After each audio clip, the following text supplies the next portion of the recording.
The first one didn't work. There were some issues with putting the crank in, so he ended up having a second block. This guy at this engine shop, shop, and so we ended up buying that block from him.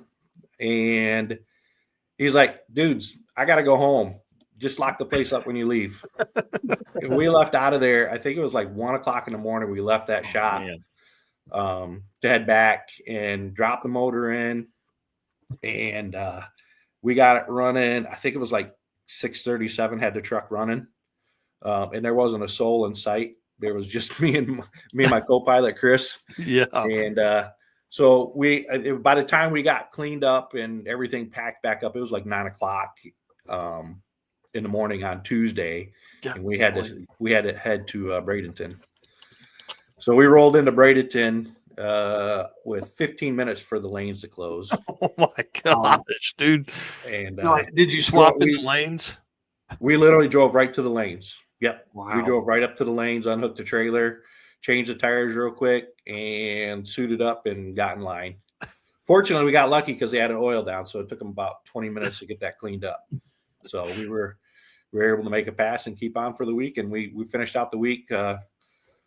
We had an issue. When we put the motor back in, we had pinched one of the spark plug wires. So we were running on 7 cylinders, so it didn't run real good. And going down the road, you didn't notice it because there was no load on it. But once we put the load on it, it said, "Yeah, it ain't happening, buddy." So we did that for 2 days, could just beat our heads against the wall, and then we finally found it before we went to Gainesville. And Gainesville is where I crashed the year before. So we went out and clicked off an 837 A to B.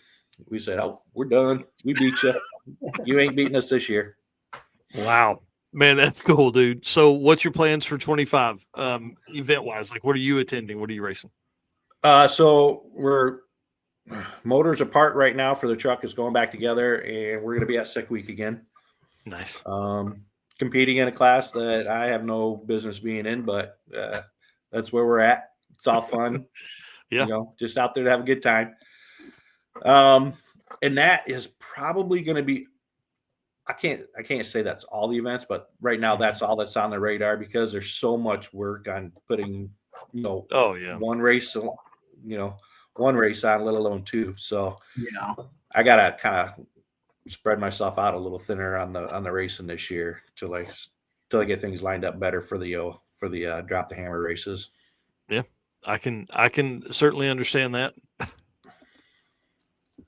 Well, yeah. So other than that, sorry, I think I'm a little bit delayed. I can't wait to see it Sick Week, dude. Couple weeks, man. I can't believe we're that close. Yeah, it's getting close. We're gonna leave in 4 weeks. Oh. That's too quick, man. That's too quick. Yeah. Well, I'm glad it's starting in Georgia. That'll be a little closer for you. Less of a drive. Right. Right. And less of a drive once you get done. That's the other side of it, too, for sure. Like that'll save you 300 miles on your trip home. Yep, exactly. Yeah.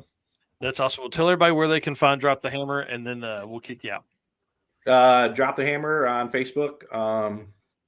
Just Drop the Hammer 2025, and then Drop the Hammer North Carolina edition 2025 event pages, and then there's the Drop the Hammer group if you want to get jump on there and watch all the updates and everything and see how things are going.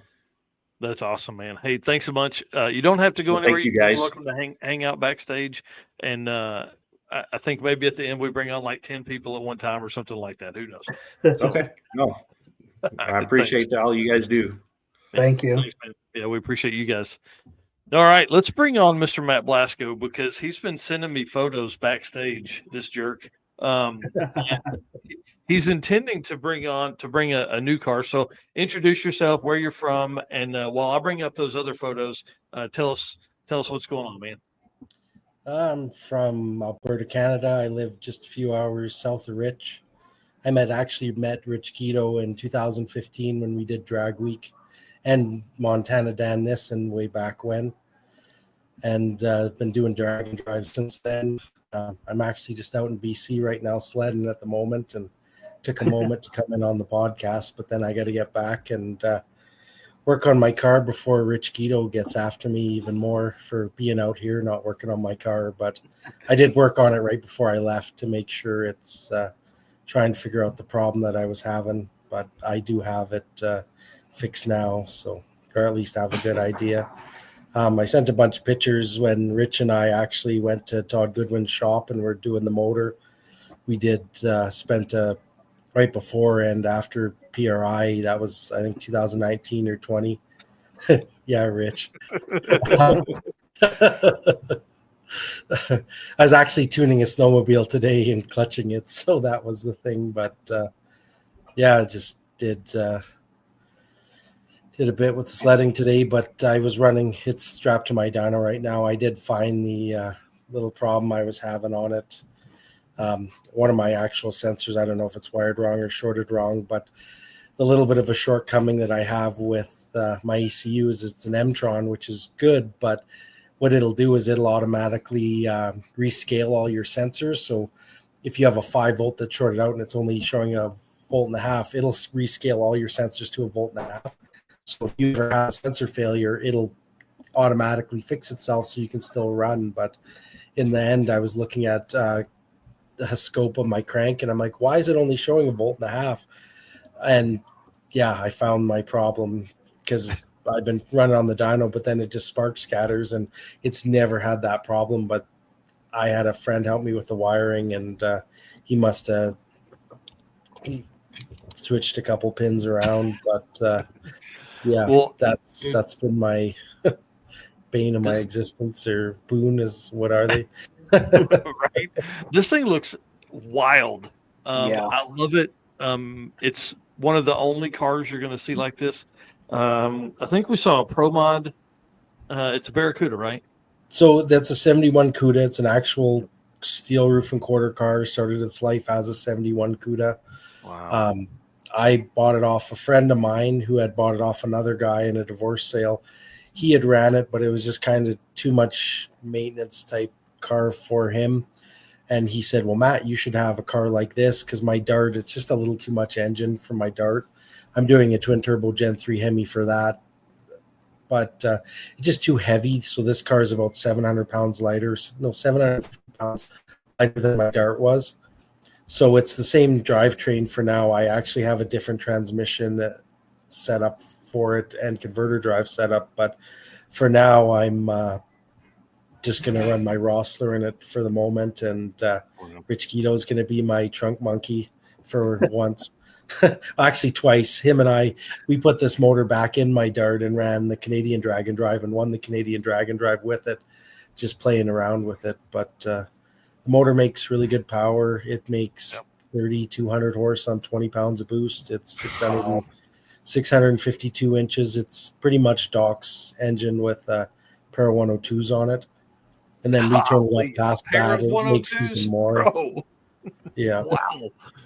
It's so I was running it on full C16. I swapped it over to methanol and got rid of the intercooler. So I run a primary set of thousands to drive on, then a set of AFIS 800s that stage in to go over to methanol. And then when you let off, it goes right back to gasoline. So I don't really have to do this big change. All I do is throw the mechanical belt drive belt on when I'm racing. When I'm done, I just pop it off, zip tie it around the alternator and drive.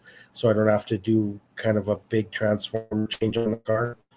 The other thing that I've done with it is like I run a lot of OEM parts. I run a BMW X3 water pump. I run a brushless Dorman fan on it, universal aluminum rad. Like I don't try and run anything that's, out of, like I need stuff that I can buy anywhere because I want the thing to be ultra reliable, drive everywhere. I run a normal Delco like LS truck alternator, probably the most common alternator ever, which is good. They actually have a one-way clutch on these. So if you ever have to pedal them, they'll automatically freewheel when you get off and on them. So it won't chuck the alternator belt like you're used to. So interesting. And so you and I were talking at one of the like the 16-bit arcade or whatever it was called at PRI. Yeah. And we're gonna have you on the show because I want to go really deep dive into all your nerdy stuff because I love that kind of that thought process. And yeah, we can go into a lot of this stuff even farther. You know, I've been doing Drag and Drive with Rich and others, and for 10 years now, and you know, I see there's a lot of cool things that people do, and it doesn't matter what class they're in or which car it is. I always look at a car and I'm like, wow, that's a great idea. And I always see everybody has these little ideas. And the problem is everybody tries to keep them secret. But like example, I have just Cadillac ride height sensors. They have more resolution than those aftermarket sensors that they have that cost 10 times the money. Like most of those Cadillac ride height sensors are $20-$30. When you look at this car, it just has those because they're made to actually drive and be in the wet and be in the crap and not wear out. So it's just because it's looks like a big dollar race car doesn't mean that it can't have parts that last forever. Well, and again, like you and I were talking, I mean, the biggest thing with stuff, it's just like everybody else has said on here, you got to have parts that are easy to get. You got to have parts that you can buy anywhere or can be fabricated easily, you know? So that's what I think is going to be the most fun about seeing this car in person. Yeah, it's like I've driven it already a bit, but I actually haven't had it at the track. So Rich, I was sitting with Dave Schroeder at PRI, and he sat down and had a real heart-to-heart with me because him and we actually won Drag Week in 2017. Both that year, we won both our classes and spent a bunch of time together. And I've helped them out with some stuff on their program, sensors and just, a little bit of insight on, different electronics and such with them. So Dave and John are the greatest guys you'll ever meet. And Dave took me off to the side and sat me down. He's like, you come a week early. Don't just come a few days. You come a week early. We have a bunch of track rentals, and we're going to get this car sorted out because it has to do at least a 103, 105, 60 foot.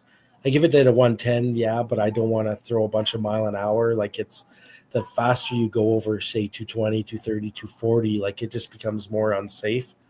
Mm-hmm. So I'm going to try and get the 60 sorted out if I can. It'd be nice to run a well in the 6-second average to start out. I built the car to, try and run really fast. I don't know what it's going to run yet, but, it should do solid mid-low sixes, no problem. I got to get the 60 foots figured out and then start really throwing a lot of power at it and start figuring out the 60s. So Rich. And then I went sledding. So hey, look, you want to see, there's my sledding gear by the fireplace drying out. That's awesome. That's awesome. Well, when do you guys leave for Florida? I think let me look. I think it's Rich and I were talking. I think it's we're going to leave the 17th, I think, and then try and get down to Florida around the 20th because it's a 3-4 day drive for us down there, and then we'll spend that week testing before. So, Rich, I told Rich to come on here, but he just said, I'm going to sit here and be the peanut gallery, just like I do with Rovic and those guys. Rich is welcome to come on. If he wants to, hey, Rich, send me a message. I'll send you the link. Do you know where you guys are testing? So I'll be down for that week before with all the Pro Mod guys for the Drag Illustrated. I'll let you know. I know there's like a Mickey Thompson test and like a test session and a few different ones that are going on. The one thing that I hope Tom does is for the big tire class is just run every class, like after the D class, all the cars that have, marginal tires, such like that aren't really nice to the track. Don't touch the track, just leave it alone and then let us run. So then there's actually some slip in the track. So I'm thinking of like, can I get like a water sprayer to get some tire speed or something? Like have somebody can I get somebody to oil the track in front of me? Like, right. Just, I need a little bit, man. I think that's what's really kind of interesting about the Sick Week stuff is really like, we see a lot of, I've never seen somebody prep for like, before they run like that Snot Rocket. That's an amazing freaking car watching it, but they prep the track and make sure it's perfect for them, because on a little set of tires like that, it has to be perfect. But it's like every time it goes up like they really work on the track, which is good for him. But I hope they don't work on the track for me. That's the last thing that I want. I just want it because their unprepped track is better than any of our prep tracks ever are in Canada or kind of the northern stuff. It's just meant to be that way. So I was thinking I'm probably going to parallel 4-link, put no bite in my car and try and see if I can get some tire speed. I think that's going to be the fight. You look at Goldstone, he's able to get down the track, and it's impressive, watching him fight the track because that car's really fast, but he's got it sort of figured out where that thing will get out. It can go a lot faster, I think, but he's been able to get down the track. So the problem is like Dave's car at 60 so hard, that thing 0.9 60 foots, and that's I think the only drag and drive car that does that fast of a 60 foot is Dave Shorter's car. So I know I don't know, I think they're low ones, mid ones, Devin and those guys. So the other thing is Devin bet me $100 that I won't show up, so I'm gonna they're like, come on, are you hurry up, quit, you famous person. So it's at the sorry, my buddy's trying to be a jackass in the background. That's all right. They're all sitting here, they're laughing, they're like, oh, we're gonna bug you. So I don't know, I'm just a sucker for it. So yeah, well, that's okay. So what's the bet for between you and Devin? Yeah, so Devin bet me $100 that I wouldn't show up, and then he wants to run me off the trailer. So we'll see. I don't know if I really want to do that yet because he's really good at it. He's got that car figured out where I'm still test and tuning with this thing. It's kind of a test and tune week. So I'll take his money to help pay for the gas money to drive down. And if we end up lining up, so be it. I'm always going to shit talk me whether I win or lose. So at the end of the day, when it comes to those guys, those radial cars, I'd like him to come up to the other drag and drives or even run some of these for the marginal prep. Where it's more of a big tire event. The reason I went big tires is because most of the tracks I race, it is big tires. So, oh, hey, look, here's Chris Oler. Hey, Chris, you want to say hi? He's a drag and driver. Him and his daughter, he's got the Beaumont. Yeah. So, and there's his daughter. Team Fam Jam right here, boys. That's awesome. That's awesome. So, yeah, we're just out here. He's my emotional support for sledding. He helps unstuck my ass when I do stupid stuff. That's awesome. Well, we're going to let you get to it. Thank you so much for coming on, dude. Thank you for taking the time away from having fun like that. Yeah, no problem. I'll come on again and we'll go through more through the car. But we're going to be at Sick Week. I'm just going to figure out my little problem here, make sure it makes the power like it should on the dyno, and then start playing with bars and the suspension and hopefully get it down the track and see what it's capable of. Start giving some guys a little bit of nudge. I know Tom's been bugging me quite a bit too. So he says my car's AI, so we'll see. AI's getting pretty good, so maybe he won't believe his eyes if it actually shows up. Yeah, that'd be great, man. I can't wait to see it. I can't wait to hang out, dude. It's gonna be cool. I'm a big fan of yours, so it's gonna be a good time. Okay. See ya. Have a good one. Thanks, guys. See ya. Thanks. How fun. All right. So I'm going to sneak outside real quick.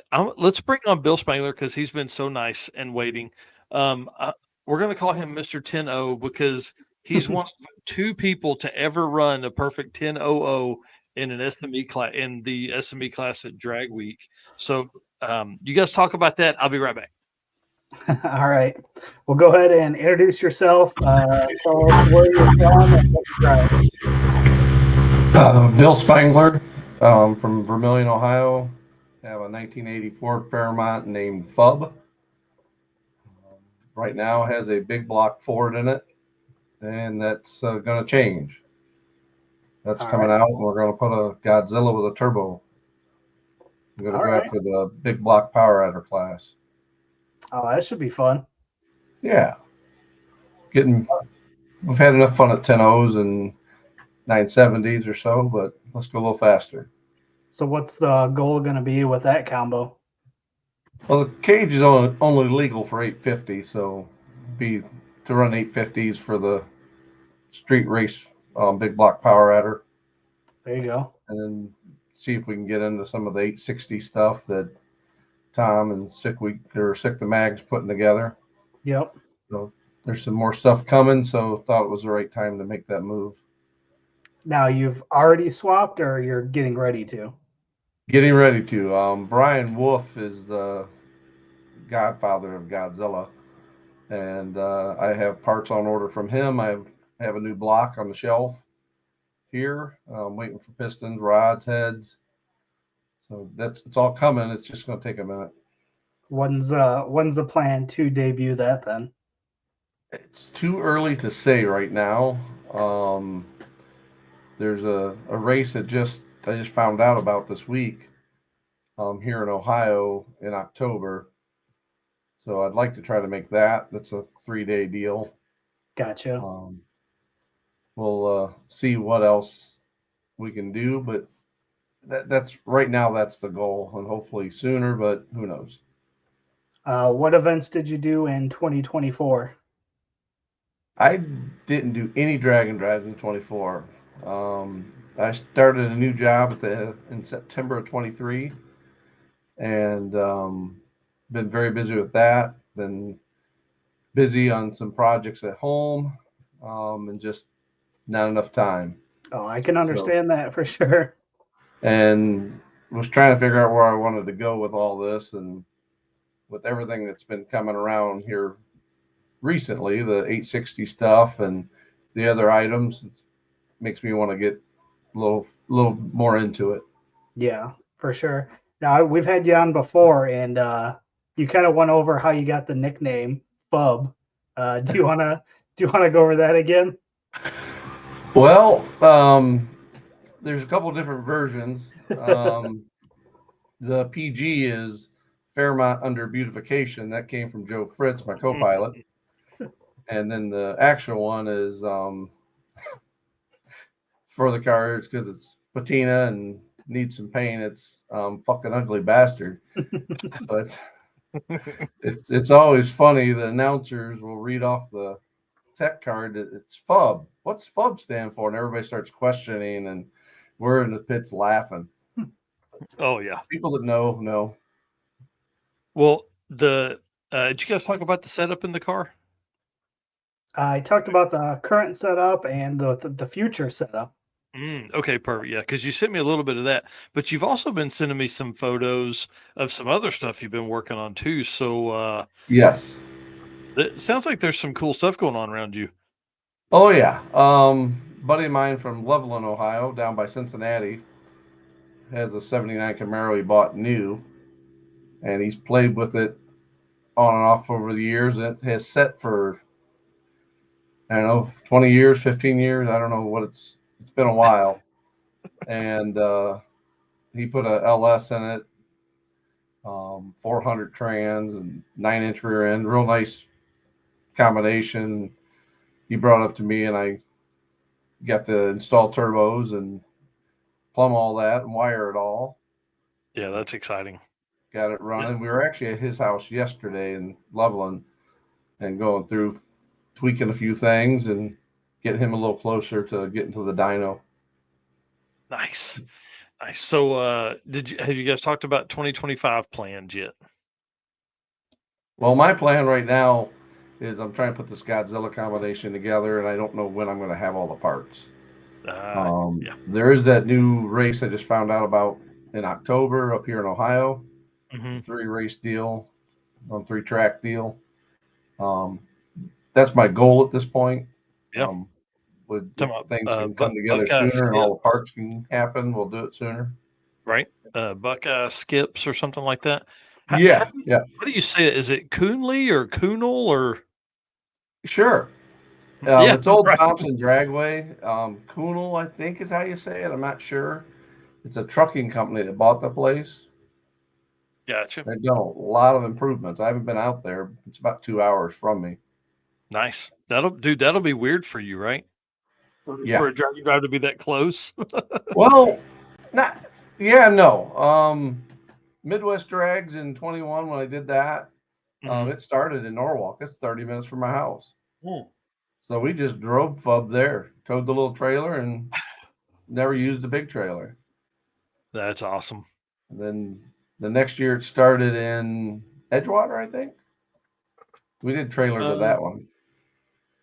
Did it start in Edgewater? Yeah. Yeah, it did. Next year, I think it did. Yep. And I think that's where we met. Maybe. Yeah, Midwest it 22. actually is. Yeah. Feels like a lifetime ago, man. It does. It does. We fed you a breakfast sandwich that day. Yeah, that's right. That's right. That's right. Yeah. Yeah, Jeff. Jeff says Kunal is a cool track. Yeah. I'm excited to see all the new stuff. You know, we posted up the map the other day. There's a ton of really neat things. So, what was your first event, and how long have you been in this? My first event, I actually was signed up for Drag Week in 20 and Midwest Drags in 20, and we know where that went. Yep. So, and then Byron put on a race right after Drag Week, I think would have been, that went from Byron up to Eau Claire, Wisconsin, I think. Mm-hmm. So my son and I did that race. We ended up being number one qualifier, a 10:02 or 3 average. And then That's the bracket awesome. race at the end of the week and screwed that up. Had a turbo car just smoked me on the big end. Carson, how do you say that? Kunal or Coonley? Tell us in the comments. And so that was the first one. Then the next year we went to Midwest Drags. That's the one started in Norwalk. And we won Street Machine Eliminator there. Then we went to Drag Week that year. Was number one qualifier there for the week with a 10:02 or 3 average, and lost third round of the bracket race. That one still hurts. Then we ran long you. long you. That's a good way to describe that. Right. So, sorry to cut you there, but I just had a thought. Okay. So with SME stuff in the past and being so competitive in it, what class are you going to run the new setup? Is it going to be like street race, big block, or something? Yeah, street race, big block power adder. That's awesome. Jay killed the small block portion of that class. Well, that class is. That's what I was going to say. That class is so competitive that it really, for folks coming in, like that would be a hard class. But like Randy Bellahar is really, he's a solid racer in street race, big block power adder. But really, outside him, there's not just a ton of competition in that class. So I think that'll be a good one. Yeah, and I'm sure there'll be a whole lot more since I'm coming in. So they'll come after me. Yeah, right. They'll be like, "Oh, we're gonna race Bill. I'm in." Yeah, let's go beat up on him. Yeah, that's exactly right. Wow. But it's always a good time, and yeah, I've done it with my son. I've done a few with Joe, and then my buddy Jeff went to Sick Week with me the one year. So we always have a great time. Yeah, that's for sure. All right, won Sick Week the first year, and yeah, you guys kicked ass at Sick Week. Dial Your Own. Yeah, and the Pro Dial Your Own. What do you think about that? I love the Dial Your Own stuff. I love the index stuff that Rocky Mountain has, but I really like the Dial Your Own stuff. What do you think of it? I like it because deep down I'm a bracket racer, so that's what we do in bracket racing is make our car very consistent.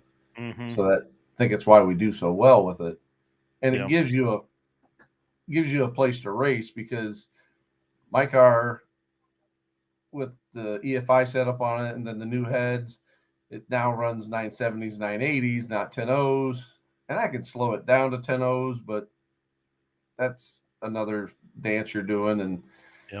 And so it's kind of cool to be able to not have an exact number you need to run to be in a class. You have to be under 999 for Pro Dial Your Own, and then 10.0 and slower for the other. So I do like it. I'm looking forward to the 850 cap on the street race class. Yeah. And, they always turn into an 850 class. Yeah, whatever it's limited at, that's what they're turning into. Yeah.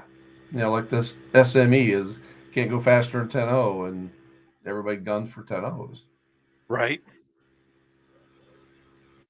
Sorry, I'm sending Rovic a message now with the link to if he wants to jump in. I saw Chris drop the note there in the comments asking where he was at. So obviously he's got to be here if we can.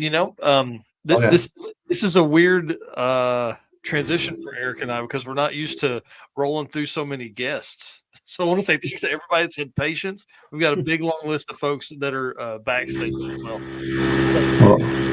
It's always good to watch you guys and listen to the podcast. And there's times when it's on and I can't watch it, but I'll just have the volume up so I can hear it. Yeah, we've that's one of my goals for 2025 is to really lean into a lot more of the podcast side of stuff, and we may even do some exclusive podcast only stuff. Just to kind of I love podcasts. I love interviewing people, love talking to folks. So we got to keep rolling with that. Bill, are we going to see you in 25? Maybe? Hopefully late in the year. Yeah. Perfect. I can't wait, dude. You got you and I message often, and my favorite Drag and Drive folks. So I appreciate it, man. Thank you very much. All right, thanks, guys. Appreciate it. Yep. And as you get farther on the swap, send us photos so we can kind of see how it's coming along. We'll do, Eric. Yep. All right. Yeah, definitely. See you soon. All right, see you. All right, let's bring on Mr. John Paul Franks, and then we're going to bring on Chris Cabe. I promise. John Paul, dude, tell us what's going on with you, man. Heads Up Hustle shirt, Heads Up Hustle 2025. You dropped dates the other day, dude. What's been going on, man?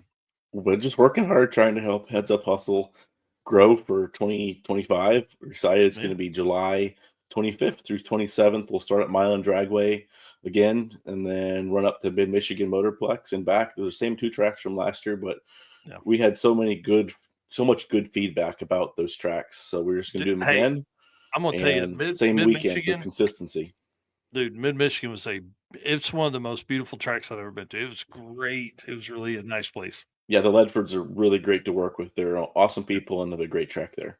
Yeah, they let me go in there and talk on that microphone for 4 or 5 hours. It was great, dude. I loved it. It was a lot of fun.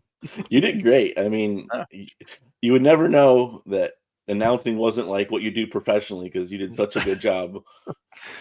Well, I tried for sure. It was great, man. My notepad had so many scribbles on it throughout the weekend. It was I'm thinking about maybe dragging the wife along with me and maybe the kids, and they can take notes of people's ET because, man, that was the hardest part, was trying to because on this side, Eric and I know it, we live in the Excel spreadsheets of people's submitted times, right? But there's no story there if you're in the middle of the event. I don't know what those people have submitted. So I'm trying to write stuff down. I'm doing math. Where does this put him? Can he take over the lead in this class with that Pat? So it was. We just need to get Brian to make a new spreadsheet, the guy who does my stats, and hire someone to literally every run every car makes, even if they don't turn it in, log that. So we have we can know what's going on. Yeah. It's almost like you need somebody with you the whole time, Mike. Yeah, I know a guy. I know a guy that could do that. Well, dude, so you come out, you just freaking come down and you just ran house on the guys at the circuit 2024. Are you coming back 2025? And what's the plan there? Yes. So 2024, the circuit was the first ever class win for a Drag and Drive for me, which is amazing. You put on a great event, and unfortunately, I guess fortunately and unfortunately, the motor we won that class with, we blew it up right before Heads Up Hustle. I was planning on having it at Heads Up Hustle, my car there. It's an 88 Fox body. For those who don't know, it's a natural aspirated small block car. But what happened was, I'm a novice carburetor tuner. I hadn't started tuning carburetors until 2021. So I'm learning. And we were driving on the street and we couldn't get it to lean up enough. And I put the smallest main jet that had in it. And I'm like, well, I'll change the high-speed air bleeds to something bigger for just the street driving, then we'll switch them back for the racing. Well, we should have like a 35,000, high-speed air bleed. Well, we put like 65,000 high-speed air bleeds in for the drive. It helped the drive, and then we forgot to take them out. And because normally we don't change air bleeds at the track, I haven't done that very much. And we raced all of the circuit on 65,000 high-speed air bleeds, and the carburetor guys know that's really, really bad for your motor. It leans it out a lot, and I was wondering, where did I knew I had some horsepower. I was down power at the circuit. I'm like, where is this horsepower gone? Where's that mile an hour? Well, that's where it was. So fortunately, the circuit had good air, and it was and it wasn't crappy air that had low, help make it lean even leaner. So at Streetcar Takeover Indianapolis in July, like 2 weeks before Heads Up Hustle, I was running in the streetcar class there, and go to make a pass. It's like 95 ambient, and the air is thousands of foot DA, and go out, get about the 60 foot, and just see a flame in the cowl hood and big pop. We leaned it out so much. I had rejetted the car for the bad weather with the main jets, but with the high speed air bleeds being like that, basically leaned it out and blew head gasket on an NA car. Just no boost. We blew a head gasket because, well, I'm a new novice to carburetors, I guess. So learned my lesson, and then I didn't actually find out that's what happened until I put that carburetor on my new motor that we built for Drag Week, and we took it to the dyno, and the guy at the dyno was like, "What in the world is wrong with your high-speed air bleeds? Why do you have these giant high speeds in there?" So anyway, long story short, learned my lesson. Always, if you make a change, put it down in your book, and then put it back for when you're actually going to go race. So that's I don't know anything about I don't know anything about that stuff, but I can appreciate that you had to do that. And then you had a pretty last minute rush to get it to Hot Rod Drag Week this year as well. Oh, that was a lot of no sleep or low sleep nights. I think we got a couple hours a night for most of the nights leading up to Drag Week, and the night before we got, I think, 1 or 2 hours. Thomas let me sleep more, and well, I don't know if he didn't. I missed my alarm. I was too tired, missed my alarm, and he went out and started working on it, and because he was just crashing on the couch at our house.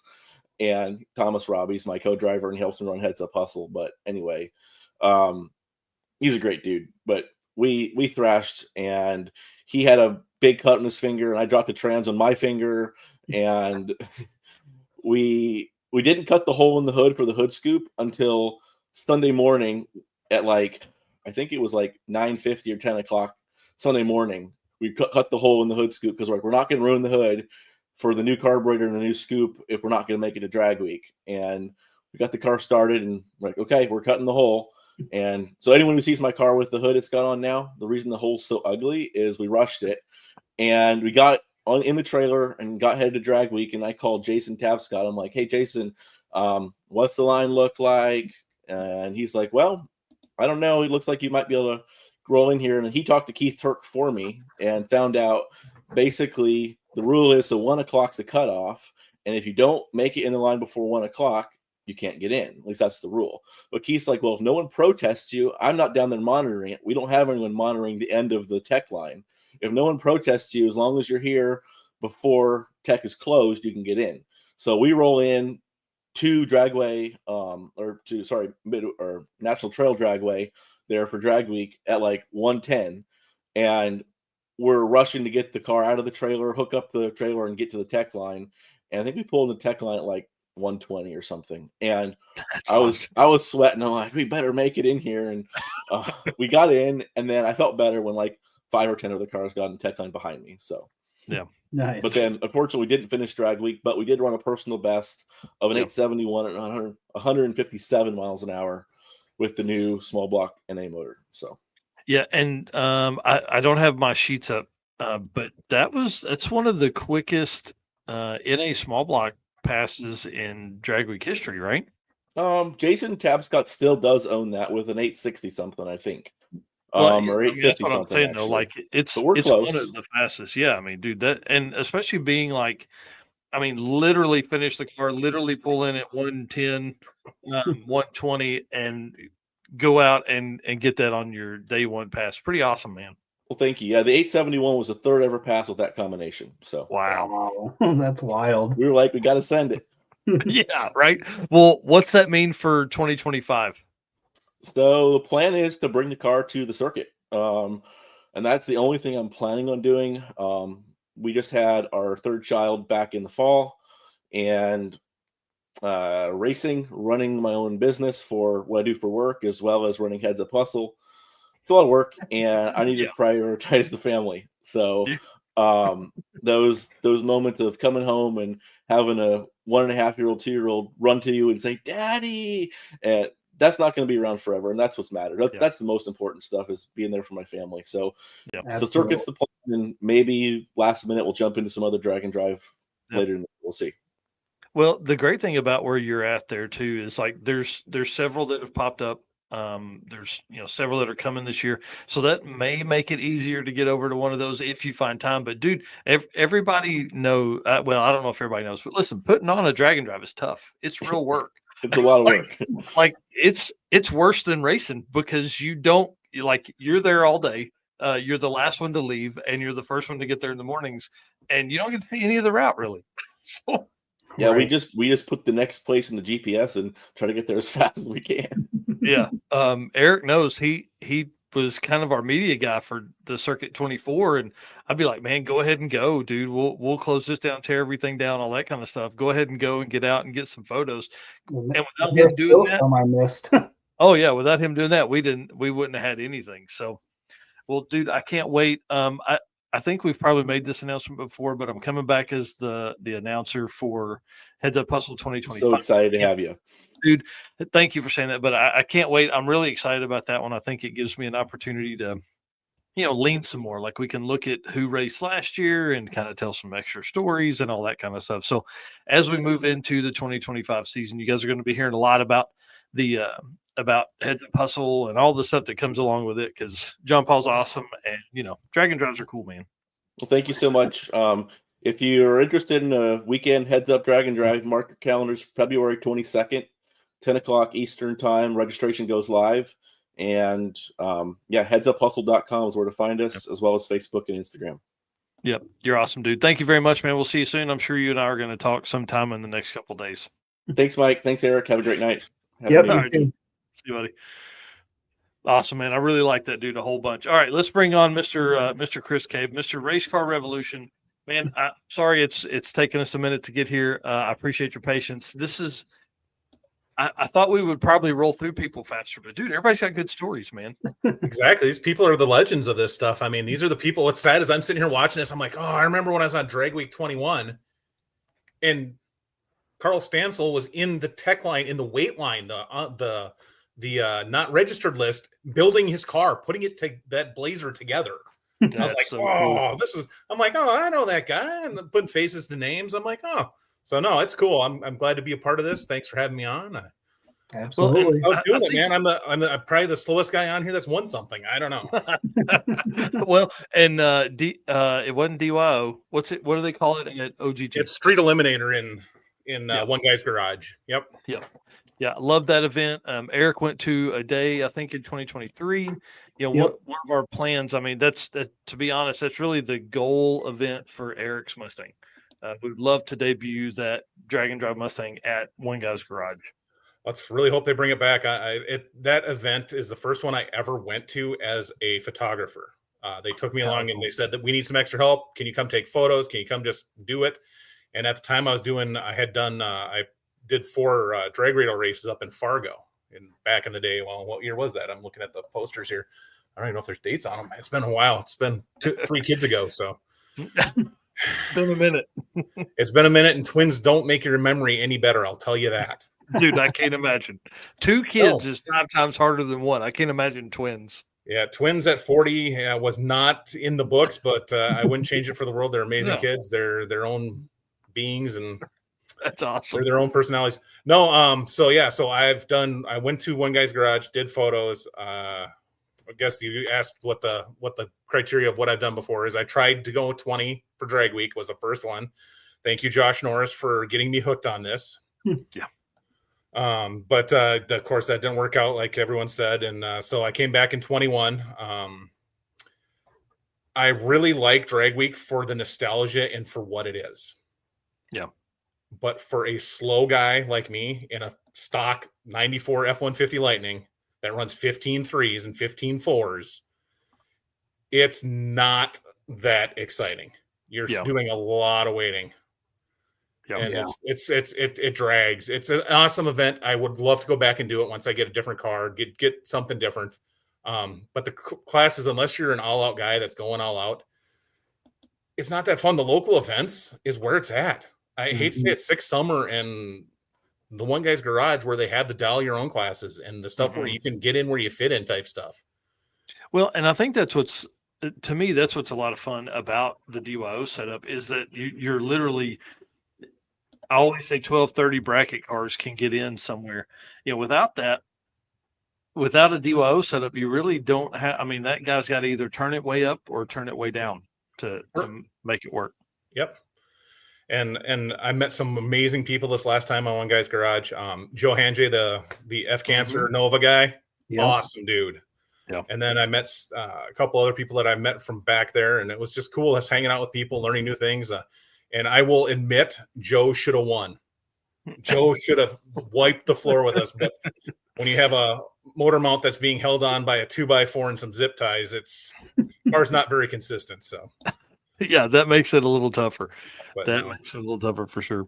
Yeah, the smaller group of people with One Guy's Garage makes it nice to be able to get to know everybody a lot easier than some of the bigger events for sure.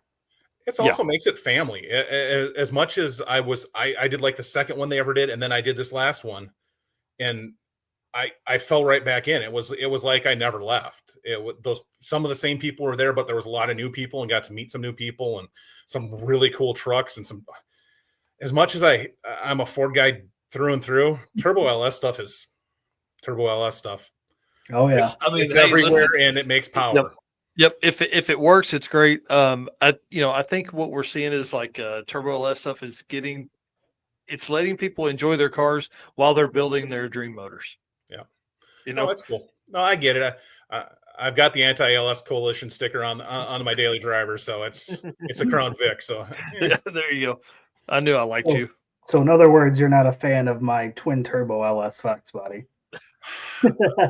I can think of better options in my opinion, but you do what you got to do. And I get it. Believe me, I look at how cheap it is to do those swaps and how, if you really want to do it, I'll caveat the fact that please, if you're going to do it, put an engine diaper on it or some kind of containment system on it, please. Oh yeah.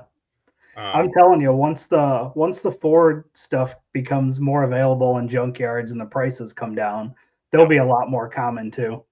Oh yeah. Yeah. I wouldn't be against it. Obviously, I love my LS, but if that stuff was available, I'd be interested in playing around with one just to see, because you see how much power they make stock. It's crazy, and how far you can take them. Yep. No, so my truck I've owned since '99. It's the first vehicle I ever took a loan out on, and it'll probably never ever leave the family. The kids have nicknamed it the Stinky Truck, so because it doesn't have catalytic converters on it. I didn't say that. What? No, I didn't hear anything. Yeah, no. That picture of Sam's is cool because that's not there. It won't be there much. It won't be there. So the story behind that is I went to Drag Week 21. They were closed that day only. They were open all of the days on either side. We missed them coming in because we had some issues, and they were closed that day because of staffing issues, so we couldn't go. And my buddies were like, "Oh, we got to go get to Sam's and go get some ice cream and blah blah blah." I'm like, "Oh," and then I've been there like 3 times, and every time it was closed. And then this time I finally got there, and it was like really closed, like abandoned. So I'm like, "Well, before it's gone, I need to get a picture of it." They auctioned off the car. The car is now down and gone. So anybody that's glad I got the picture then. Yeah, anybody that's not from around here, that is actually owned by a former Philadelphia Eagles football player that's local to Byron. So he bought it. I'm not sure what they're doing with it, but I know the car is down. It was auctioned away, and it got actually the building and that was damaged during one of the storms here. So I'm pretty sure the whole building is going to get taken down. I'm sure, yeah. Wow. So Yeah, Mark, what a cool Mike, story. can you go back to that other picture, the one with the floor No. mat? So this is the absolute hilarious thing. If you notice where that floor mat is, that's wedged underneath my gas pedal. Yeah. Because when we got to Tri-State that morning, and if anyone's ever been to Tri-State, it is at the maximum downhill allowance, I'm pretty sure, of allowable track downhill. And that track is fast. And I could not slow that truck down. Tailgate up, mirrors out. I was about ready to throw the tonneau cover on it. And I happened to think the very first time I went to the track at Brainerd, I couldn't understand why the truck ran so slow. And my buddy walked over to me and goes, "Hey, dummy, your floor mat's stuck underneath your gas pedal." As soon as I took it off, it went and ran the number it was supposed to run. I'm like sitting there trying to figure out how to slow this thing down. And that's how I actually ran my number the very last pass, was with the floor mat wedged underneath the gas pedal. That's awesome. So That's awesome. Well, One Guy's Garage is really one of the first events I've seen do this. And you start, like, you unload at Tri-State, excuse me. Yep. And then, but you don't race at Tri-State day one, you drive somewhere else. Correct. You go Tri-State, and then we went to Great Lakes over in Wisconsin there. Mm-hmm. Raced Friday night at Great Lakes. Spent the night in Great Lakes. By the way, shout out to the Kurzak family and the Brat Stop. If you're ever at Great Lakes, go stop at the Brat Stop. It's the place to go. Yeah, he just commented as you said that. Yep, there he is. So we spend the night there, and then we get up that morning, and then we drove to Byron. And then we raced Byron during the day, and then we drove halfway back to Tri-State. Oh, yeah, Jeff knows. Yeah. Jeff knows the spots. But no, it's super awesome group. And then you get to family. They have a big, huge taco bar that night at the parking lot, have a big parking lot party. There may or not have been a few unintended accelerations with smoke coming off tires. So no, it was good. It's a good time. You hang out, you talk, and then the next morning you get up early and you drive. I think it was like an hour and 15 minutes to Tri-State, and you ran it out there, and you're done by 1-2 o'clock in the afternoon. I think awards were like at 2 or 3. So also, here's one thing I want to tell everyone: if you're afraid of doing this, don't. Just go do it. Go take what you got. Go run it. Yeah. I drive to and from in the truck. I do not trailer it. It does not get trailered. I drive it. Anywhere between, I think drag week was 3,300 miles by then when it was all said and done. And Six Summer was, I think was 2,800. So, and this one was 1,100 for the weekend. I mean, just go out and do it. Just make sure your stuff's right, but you can do it. Right. And I tell you, it's really doing an event in a slow car is better than not doing an event at all. So funniest story ever on Drag Week 21 is, and as you guys mentioned, Randy Bellahar. I was in that group with him, and because he's from Minnesota with me. If I guess I missed that, I'm from Minnesota. He's way from Minnesota. He's like South Canada, but we were cruising out of a checkpoint, and literally his car shut off. And we're like, what in the heck? And he's like, I don't know. We started doing the side of the road thing. Here to find out he broke a cam, snapped it in half. Oh, geez. Wow.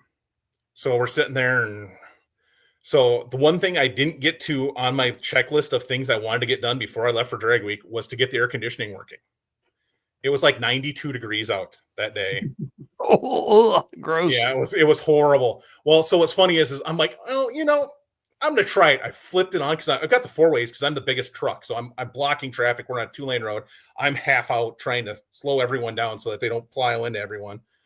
I flip it on and it turned on for 2 hours while we were doing this stuff. I had air conditioning for 2 hours when I needed it the most, and then it never worked again for the rest of the trip. Oh, that's awesome. I'm like, oh, thank you. But I ended up, so what's funny thing is because I don't have a trailer, I yard sale this thing every time. Dude, it's fun. Is the bed full of stuff then? Oh yeah, it's full. It's well, so Eric, as I know, Mike and I have talked, and you posted up on a couple of my pictures. I also do drag race photography. So, like on sick week and on drag week, I was doing photography on top of racing. Dude, it's too hard. It's stupid. It's I fun. did it 2 years with Rocky Mountain or with Race Week. No way, man. I'm out. It's dumb. I will admit it. It's you don't get to see half stuff you should, and things don't do. But I was trying to get pictures from my friends because it was the first time going out and doing that stuff, and so it's fun. I enjoy it. The one thing I know now that I didn't know back then, because I was still trying to figure out, content collection and all that kind of stuff back then.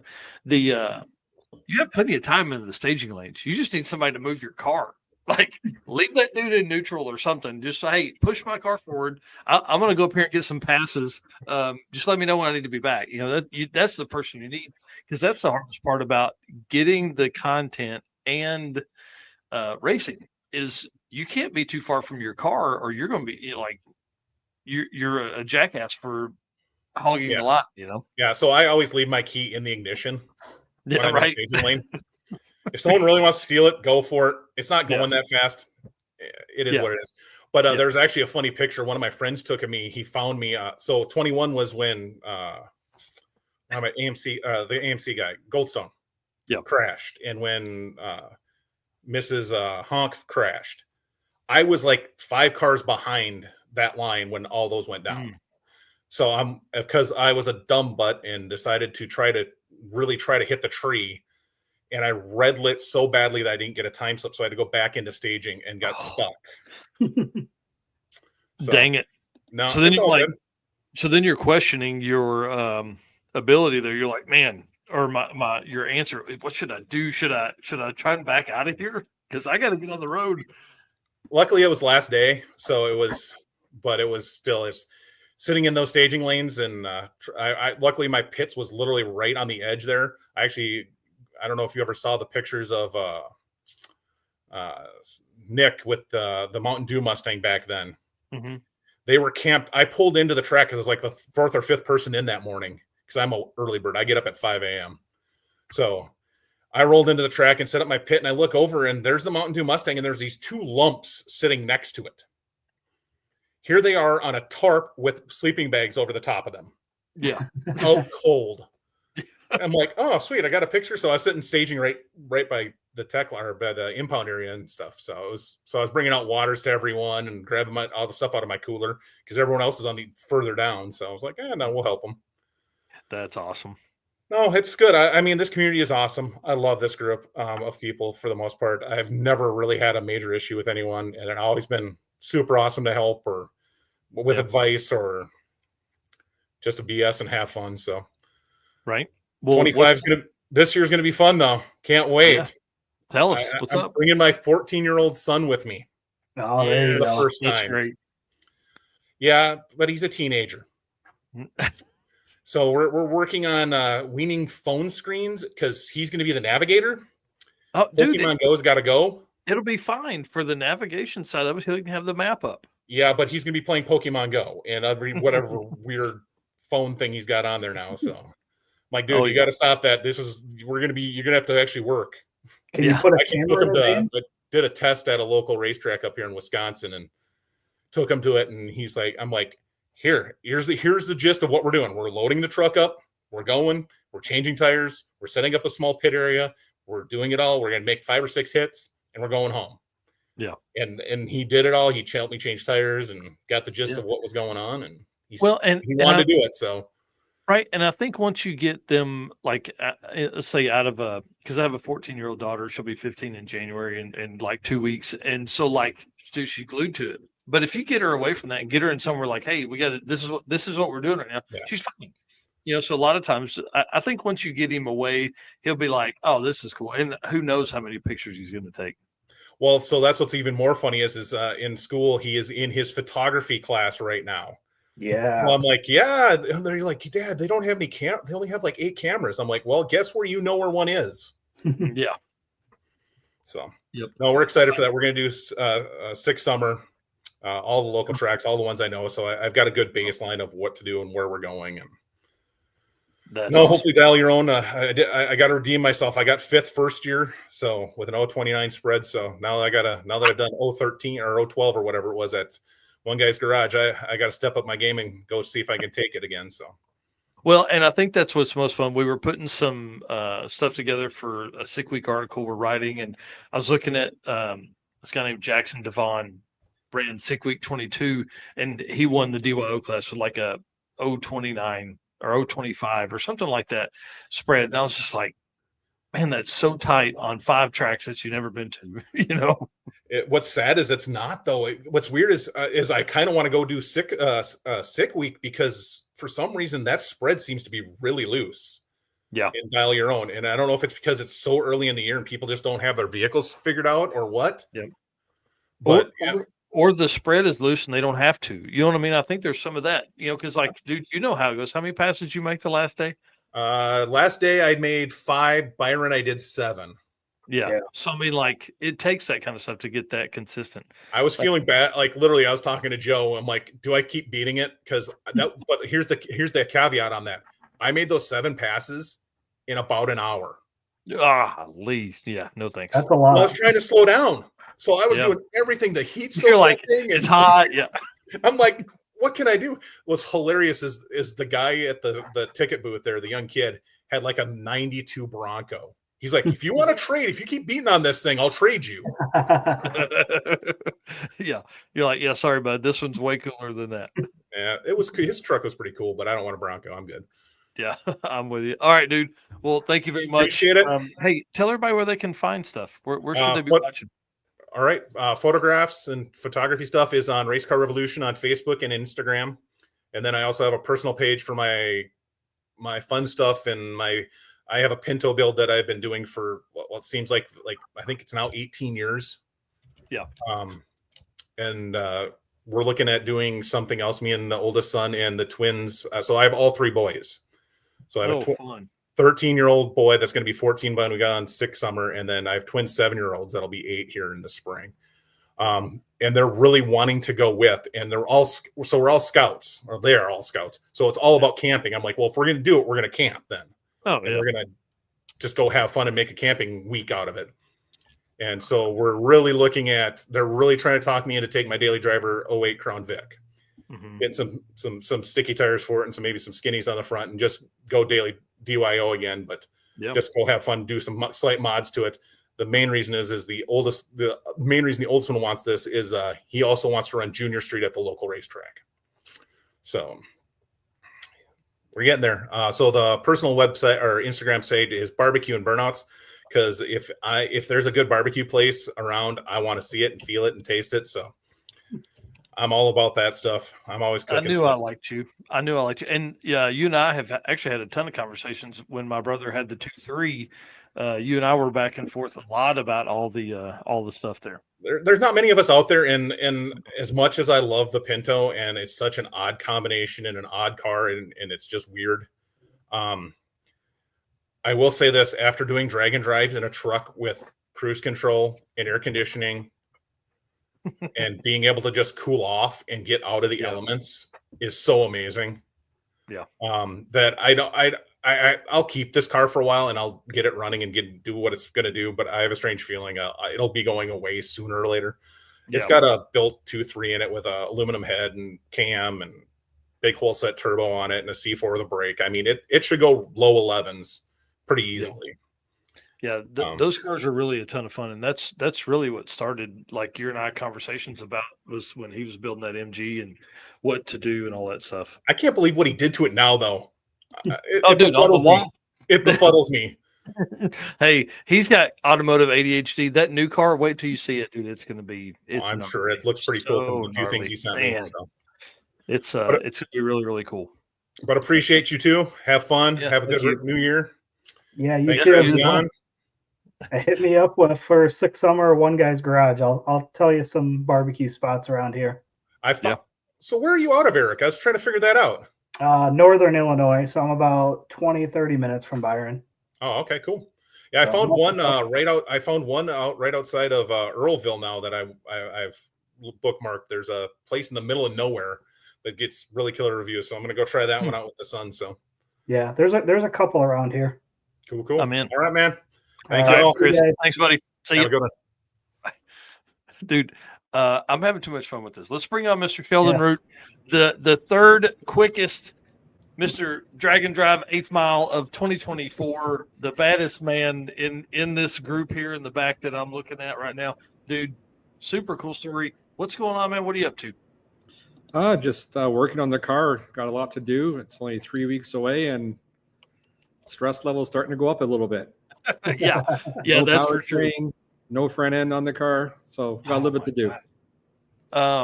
Well, let's talk about 24 for a second, because you kicked ass. You took names. Sick Week 2024. You went down on a 235 tire. Are you going back on 235s this year? Maybe later in the year, if I can maybe make it a Devon's race at the end of the year on the 235s. But I'm actually going to do quarter mile and trial. It's either going to be modified or pro street. Oh man, okay. So I was looking at some stuff, like I said in the article earlier. What's the difference in modified and pro street?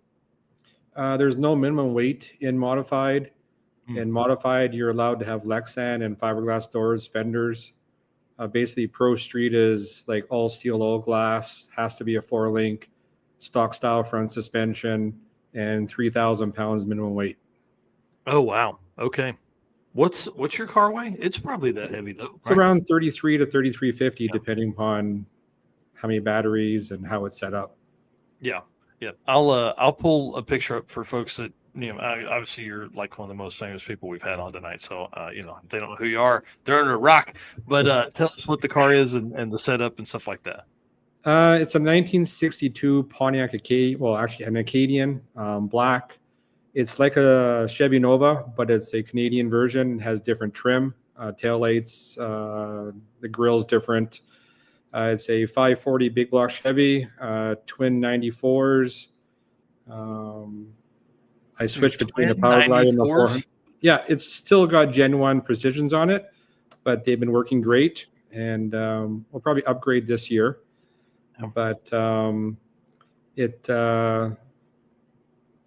like a 25-2 chassis. Everything is built by myself. Basically dragged the car out of the bush for $300 about 30 years ago and built it. So wow. So let's talk about how you make this car work on, because one thing that is about Sick Week is the only way to race 8th mile is on a 235 tire in the Rowdy Radio class, that they kind of carried the same rules over from Rocky Mountain. So you're number 3 on the list here on a 235 tire. Like, pretty insane. Yeah, I mean, I'm very happy with how we did. When we came out this year, it was a brand new combo. We had never been down the racetrack with the big block Chevy in it. And I mean, I missed on the converter stall. We did have a lot of issues. I mean, we tried turning the power up later in the week, but the car actually slowed down because it just kept driving through the converter. But you get so wound up in just trying to go faster and trying to make the day that you don't really see your problem until after the race. I should have just slowed the car down and it probably would have gone faster. But yeah, so we've had time to work on the combo this summer. We tried different stator and it's definitely gone faster. So now we're kind of excited to see what it's going to do at Sick Week with the bigger tires on it and the quarter mile. That's awesome. I can't wait. What kind of ETs has it done in the quarter? We went 680 at 218 this summer. Wow. And wow. So that's another 6-second car that we didn't have on the list. Yeah, I mean, it's gone 6s. It was in drag and drive trim because actually the race that we were at requires a 4-lap cruise at Brainerd International Raceway. So it was in drag and drive trim when we did it. Had the bigger tire on it, but we were also not leaning on it hard in the first 330 feet, which I need to get the car better at. And that's where we need to do some testing to try to step that part of the track up a little bit better. So you probably said where you're from, but I don't remember. You're Canadian, right? Yes, from a small town, Lockport. It's in Manitoba. basically just right above North Dakota. So that's a bit of a trip, and you're not testing right now. No, it's there's snow on the ground. So, how early are you headed to Florida, and are you going to get some testing in before the event? We're trying to get there the week before the event and do some testing in Florida the week before. It's just, it's a couple days to get there. Yeah. So like, is it a Canadian convoy that comes down here? Like, like everybody kind all of the meets crazy up people, yes, we all leave at around the same time. Honestly, it's hard to find good tracks where we are. You got to drive a fair ways. I mean, we do have a local track. It's definitely not set up for radials. So if you want radial racing, it's a drive. Mm-hmm. So that's why we kind of go to these events. They're fun. It's a nice break in the middle of wintertime. Yeah. And it's a challenge. Well, and that's part of the there's like a paragraph in there about that in this article I'm writing is about why Sick Week works so well is because there's, 2/3 of North America, they're not racing. No. And so everybody takes a chance to run down and make some quick passes at great tracks and all that kind of stuff. Yeah. And it's a great event. No complaints about it at all. Rich Guido here says, hopefully we'll be there testing with you. We're almost 2 days from you. That's crazy. Canada is huge. People don't understand. Yeah. So that's nuts. Yeah, we're also going to try to do Six Summer nice. as well, and try to do Devon's race in November, and a few other local ones around here. There's actually a radial class over by Byron. I forget the racetrack off the top of my head, but they have I think it's Wisconsin drag radial, like a radial events. So it'd be nice to get some testing in on radial tires. That's kind of close to home. It's only about a 12-hour drive. So wow. I'm hearing 3 events. Eric, you know what that means? That could be real good points accumulation for the Drag and Drive World Championship points series. Oh, yeah. And in those kind of time ranges, I mean, if you do well, that you'd be in the top few, that's for sure. Well, that's always the plan. I mean, one of these times I'm going to break. I mean, I've done 3 drag and drives and I finished all 3, but eventually my luck's going to run out. Hopefully, later, not sooner. But I mean, just try to plan for plan as much as you can and cross your fingers and hope you finish and do well. Yeah, man, that's crazy. How many passes do you think you've made in that car? A lot. I mean, I've had this car a while. I've been racing it since 2009. I did take about 5 years off, but I do have lots of runs in the car. Mm-hmm. So, it's very comfortable to race and very comfortable to drive for me because I'm so used to it. Yeah.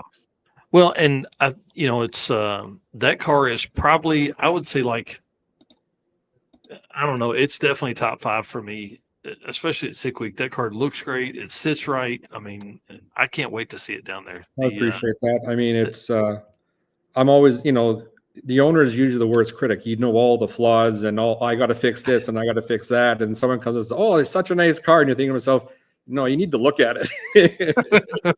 You're like, "No, let me show you this. Let me show you this." There's always lots to do. There's always things you want to fix, and that's just part of owning a car, especially when it's gone through a few transformations. It was a big block, then it went to an LS, and now it's a big block again. And so, I mean, you're constantly changing it, and sometimes you don't do it exactly the way you want it.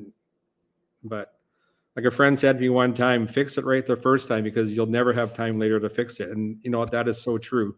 You try to do as much as you can because it's hard to go back and just fix stuff. Well, a lot of times, especially with the car at your level, it would be difficult to, it's not just an engine swap to go from a LS turbo setup to a big block turbo setup. Like that's not a weekend deal. No, it was a big swap. Yeah. So, what engine control do you use for it? Holley EFI. Sweet. Sorry, we're probably getting deeper in what we wanted to this time. All right, tell us about a time you torn the car up. Which time? Just pick one. Pick your most recent time you've made a mistake and the car paid the price. Well, Sick Week 20. Well, let's go back to Drag Week 2018. I did a big power wheelie, came down and tore the front frame open. So we had to hammer the frame back together and weld it up and then carry on. We basically bent the front strut and we carried on. And then on the Thursday, we smoked a trans and had to change the trans on the Thursday. But yet we finished third and modified. So we were, it was a long week, but it was good. That's awesome. 2024, we didn't really have a lot of grief. Actually, maybe I did. I just don't remember. We had some valve train issues this year with a big block because of me not checking valve lash often enough. Actually, we lost a couple lash caps on one day. This week at Stick Week, we changed torque converters on Thursday night after Bradenton because we just drove through the converter. Got to the track at 4:30 in the morning. And then after the first pass, we knew we had second locked up, but I was trying to catch Matt. So we pulled out the 400 and I tried putting in the power glide for the remainder of Friday and it just wouldn't hook. So so it was, there's always something. And when you're trying to win, you're always pushing yourself to, second is great, but second sucks. So it'd be nice to get a first once in a while, but right. Man, that's crazy. I want to hear more. Listen, we need to bring you back on. We've got to roll through. We've got some folks who've been backstage a long time, but I want to talk about the difference in like swapping from a 400 to a power glide, just real quick. What changes do you have to like? I mean, is there a new tune you put in, all that kind of stuff? Yeah, the bump box settings are different for the trans brake. The shifter is the biggest problem. You're going from reverse pattern to forward pattern, so you lose your air shifter, and then you have to manually, you're downshifting instead of upshifting on the shifter. Then it's easy to get into neutral. The drive shaft's different. The cross member's different. So there's the gear ratio went from a 148 in the 400 to a 180 in the glide. So on the 235, it just took the tire right off, plus the prep gets a little bit lesser in the day. So the first pass, we went a 117 60 foot with the 400, but then we put the glide in it and we just couldn't make it down. So that's crazy, man. That's crazy. That's pretty interesting. I don't know of anybody else that's done that, to be honest, to go from to swap from like a 400 to a glide. Well, it's not the smartest idea. But I mean, I only have one 400 and I always want to take a trans with me, so my backup's a power glide. So that's awesome. Well, Eric was sending me a message there behind backstage. The trophies there over your left shoulder, that was pretty cool there. So once you run through the black one there and the clear one. Yeah. Well, the black one is from the Dragon. I was supposed to be at PRI. Well, I wanted to go, but just couldn't make it. The one beside it's from last year from PRI.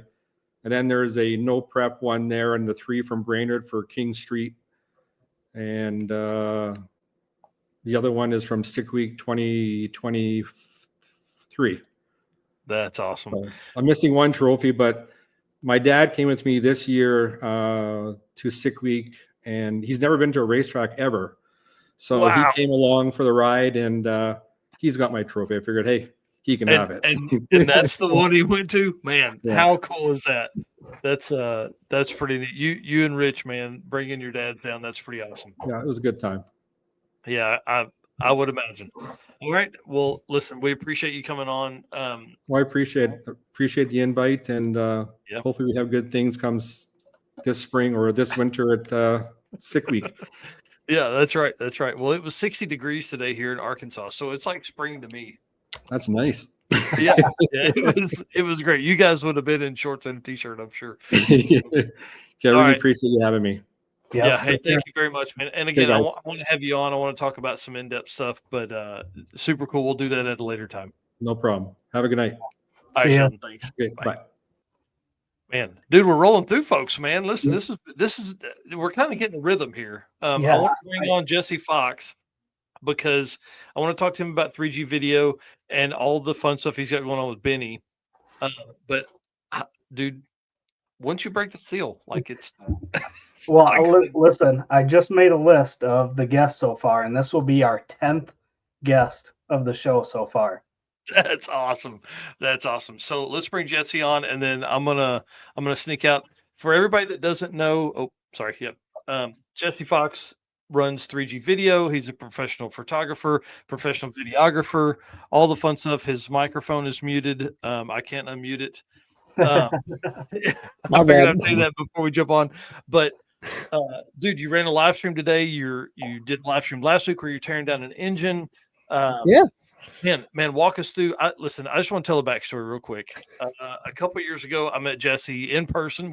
I'd followed him for a while before that, but he was nice enough to let me cruise along in Benny the Volvo with him. And listen, dude, it was one of the greatest. I mean, that was one of the greatest trips ever. I'm a shitbox connoisseur. Hey, and at that time, Benny is beautiful and magnificent. I don't know what you're talking about. At that time, we were literally adding oil every gas stop.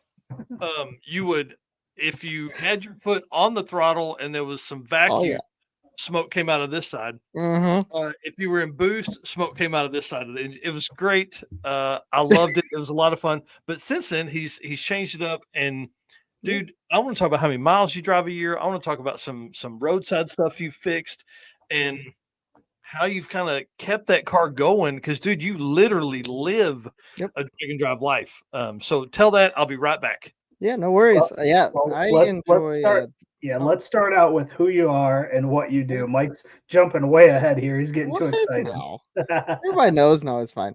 No, my name's Jesse. I am a photographer, as he already said. I do videos on 3G Video YouTube channel and over on our website, 3gvideo.net. So go check us out. Make sure you go check out those links and such. But yeah, I travel around and cover drag and drive events, do other events as well, but we're mainly known for drag and drive. Did 11 events in 2024 and did 13 events in 23. I think we did 5 in 22, I think, something like that. So we've been really getting into the scene a lot more. I've loved drag and drive for a long time. Seeing all the guys come through before me on here that have been in drag and drive since, like its conception and everything. It's wild to see, but I remember watching it growing up, going through college and stuff. We would always watch Drag Week on the live stream in college and just loved the sport, and finally found an opportunity to be able to be a part of it in a way. Ultimately, I mean, I'd love to race, and that is kind of the goal we want to get to eventually. But just being able to be out there, be in it, and be able to share my passion of photography and videos and all that has been a really, really amazing time. So yeah, that's a little bit about us. I don't think I've been to an event that you haven't been at. So you've been at a lot of events, and what I don't think people maybe understand is you were at 11 events, but 11 events not right next to each other. I mean, you drive from one side of the country to the other side. So what's the farthest you had to drive this year from one event to another? Yeah, well, so this year was actually a really light year for us, which sounds kind of crazy. But I got actually just doing my records yesterday, and I found that we did 21,000 miles this year, just 2 drag and drive events and such during the events and to them. And it felt really light. I mean, compared to 23, it really felt light because we did 37,000 in 23. So that, a little different, but I think our longest drive this year was, at least the worst turnaround was between Big Sky and Rocky Mountain Race Week. So I think that was the worst one because just with time frame, and the fact that it was after Six Summer, Big Sky, then Rocky Mountain. So all of them were week after week. They were right up next to each other. So we had from Six Summer, I got done with that event Friday evening, and I drove through the night, through Saturday, to get from northern Illinois out to Montana. That was a good little haul. Got there at the end of their tech day and then did their event. And then the bad one was when we got done with Big Sky, had to bomb down from Montana down to Tulsa. And I went with Cameron Thorpe. Me and him rolled together. He's in another Volvo wagon. So we had Volvo wagon squad rolling.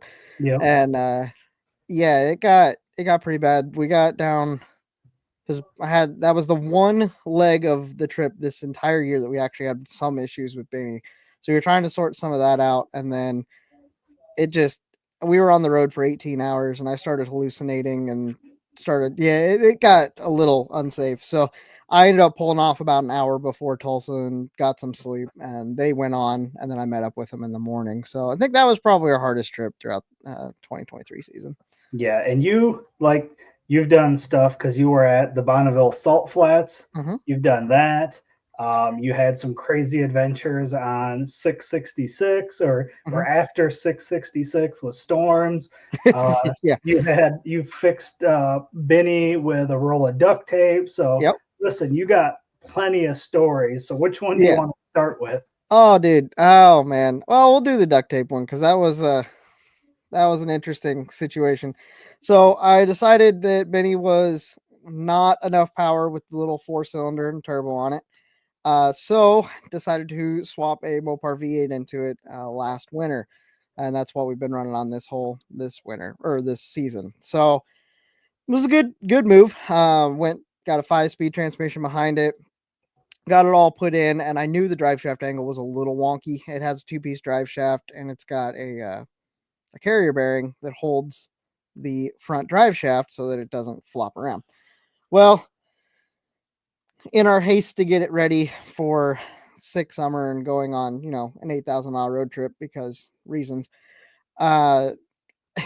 it wasn't exactly right. So I used the old carrier bearing. I didn't get a new donut that holds the carrier bearing, and it gave out on our way to SICK summer. I was with John. He was following me. We stopped and pulled over, called AAA to get a record to get us up to the track, and we were just going to figure it out from there because we weren't too far from Byron up there. So that was the plan. We spent all night. We ended up on the side of the road for over 12 hours. AAA never showed up, and we're sitting there. I was trying to think of things, and I was sitting in the back of the car. It was like the next morning, and I had this roll of duct tape where it was like Gorilla Tape that was sitting there, and I had opened it up to get some tools out or look for something. And I was sitting and I looked and I was like, that just looks like the right size. Like the inside of this roll of duct tape just looks like the outsize of that carrier bearing. What are the odds that this would fit? Like what? And then the outside of it looked like the outside of the donut. So like, we're not doing anything else. Let's just see. And I hopped under there and it fit perfect. Absolutely smack on perfect. I was like, well, looks like this is how we're getting to the track. So yeah, I slid that in. I hopped in John's car. We went over to a hardware store that was fairly close, and got some like self tappers and some longer screws to go through the duct tape.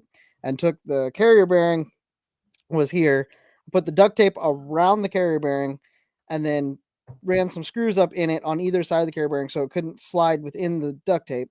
Put the duct tape up, clamped it from the tunnel and the bar, the cross member that clamped it there, and then ran self tappers through the bottom and the top, like through the floor into the duct tape so that it couldn't move, and then drove it for 1,200 miles because it worked. And then, and then had a new, actually, then I ordered 2 donuts to be shipped to the track, and they were there that Friday when we got back at the end of SICK summer, and I put that in. And I actually had an issue with it, and then self-tappered those in, and it's been fine ever since. So, and here's the one thing I love about Jesse and Benny and all that stuff is there's been several times him and I mainly as a 40-year-old dad, am like, dude, just get something like John has. Like John has a Corolla. Yeah. I drive the little Saturn.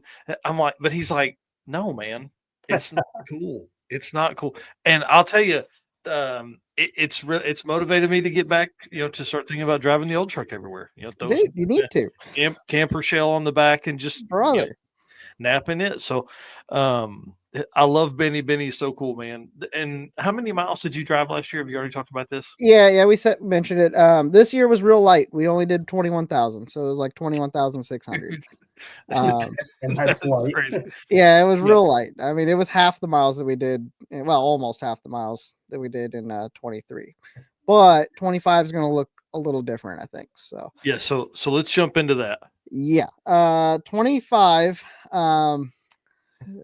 This has been getting a little crazy as it's been getting on. So at PRI, which was like 2 weeks ago, I had on my calendar 12 Dragon Drives. 12 Dragon Drives that I was planning on doing for the 25 season.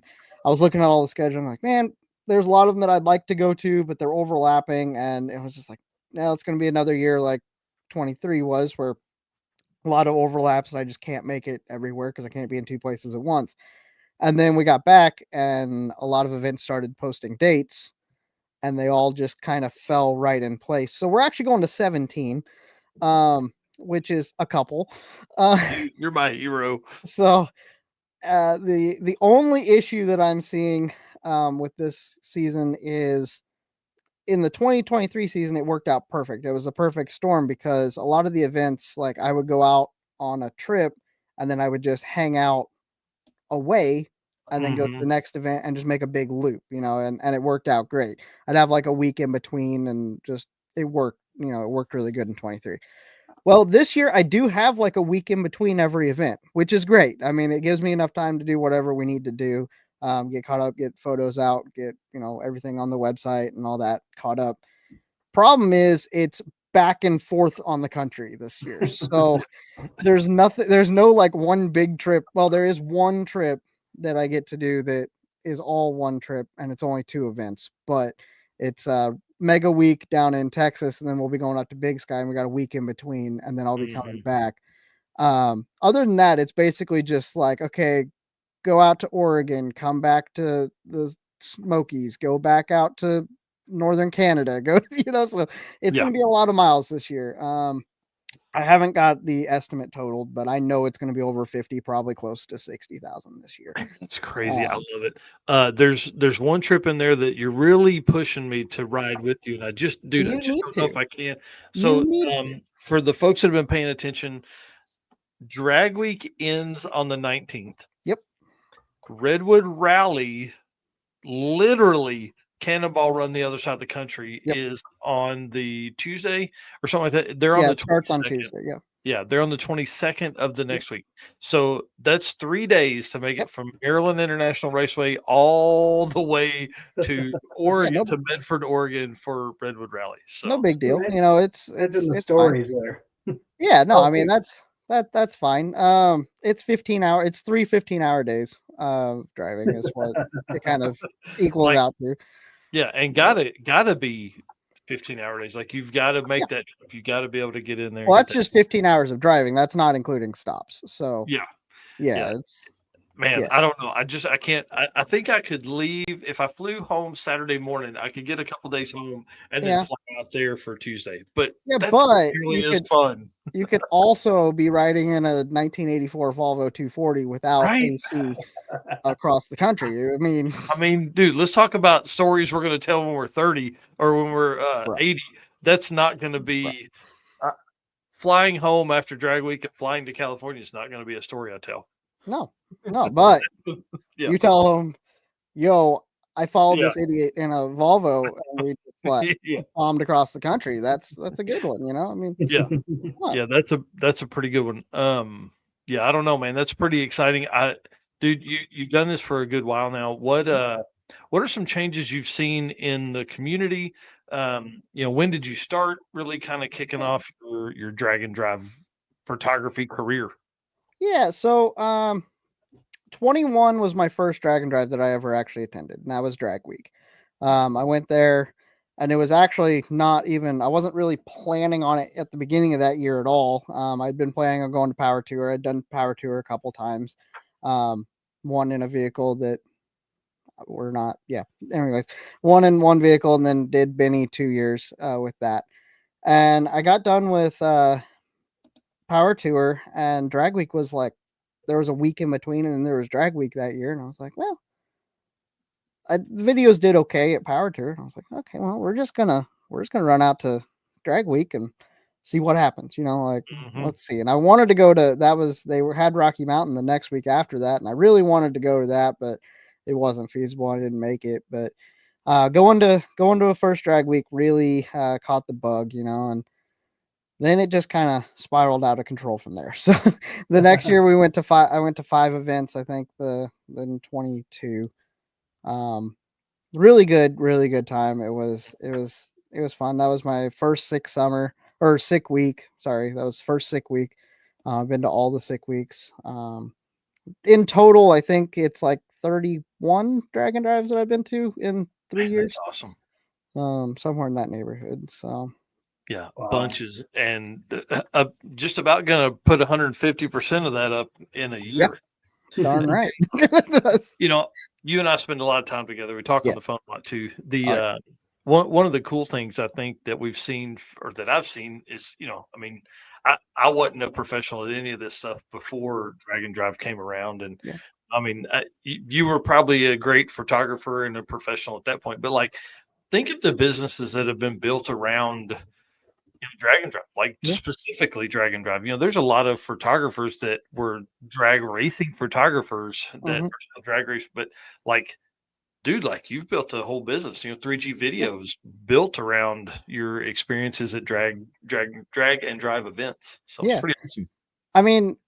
I feel like it happens a lot that a lot of people just start to assume that I'm everywhere, which is kind of cool. It's cool to get that assumption. You are, yeah. But they like, I get asked a lot if I'm at like no prep races and that type of stuff, and I haven't done a lot of just drag racing events. No preps and just like a drag race. I haven't done a lot of that. It's mainly been all just Dragon Drives because I really enjoy seeing the cars on the street, and that's my passion, is actually driving your race car. Is not. Don't get me wrong. I absolutely love really fast race cars. I love seeing top fuel cars. I love seeing pro mods and that stuff, but it's way cooler when you put a pro mod on the street. I mean, like, come on. Yeah. So that's my thing. And, I'm down for, anything that is putting a race car on the street. It doesn't necessarily have to be a drag car. I mean, I've been to an autocross week and I absolutely loved that. It was cool seeing that style of car on the street. I'd love to go to a drift week and do that.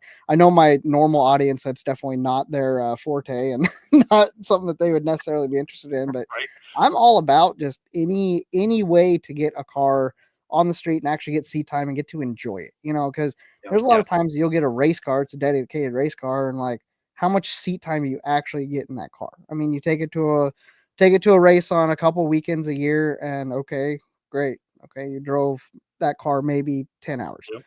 Okay, well, I get to drive my thing 10 hours in a day. Like, so like, and it's like, yeah, maybe it's not the fastest thing in the world. It's not, but it's my project car and I get to enjoy it. And I get to see all these other people that are getting to enjoy their cars. So that's what's really pulled me to Dragon Drive, and talking about changes that we've seen over the year, like even just since 21, whenever I got into it.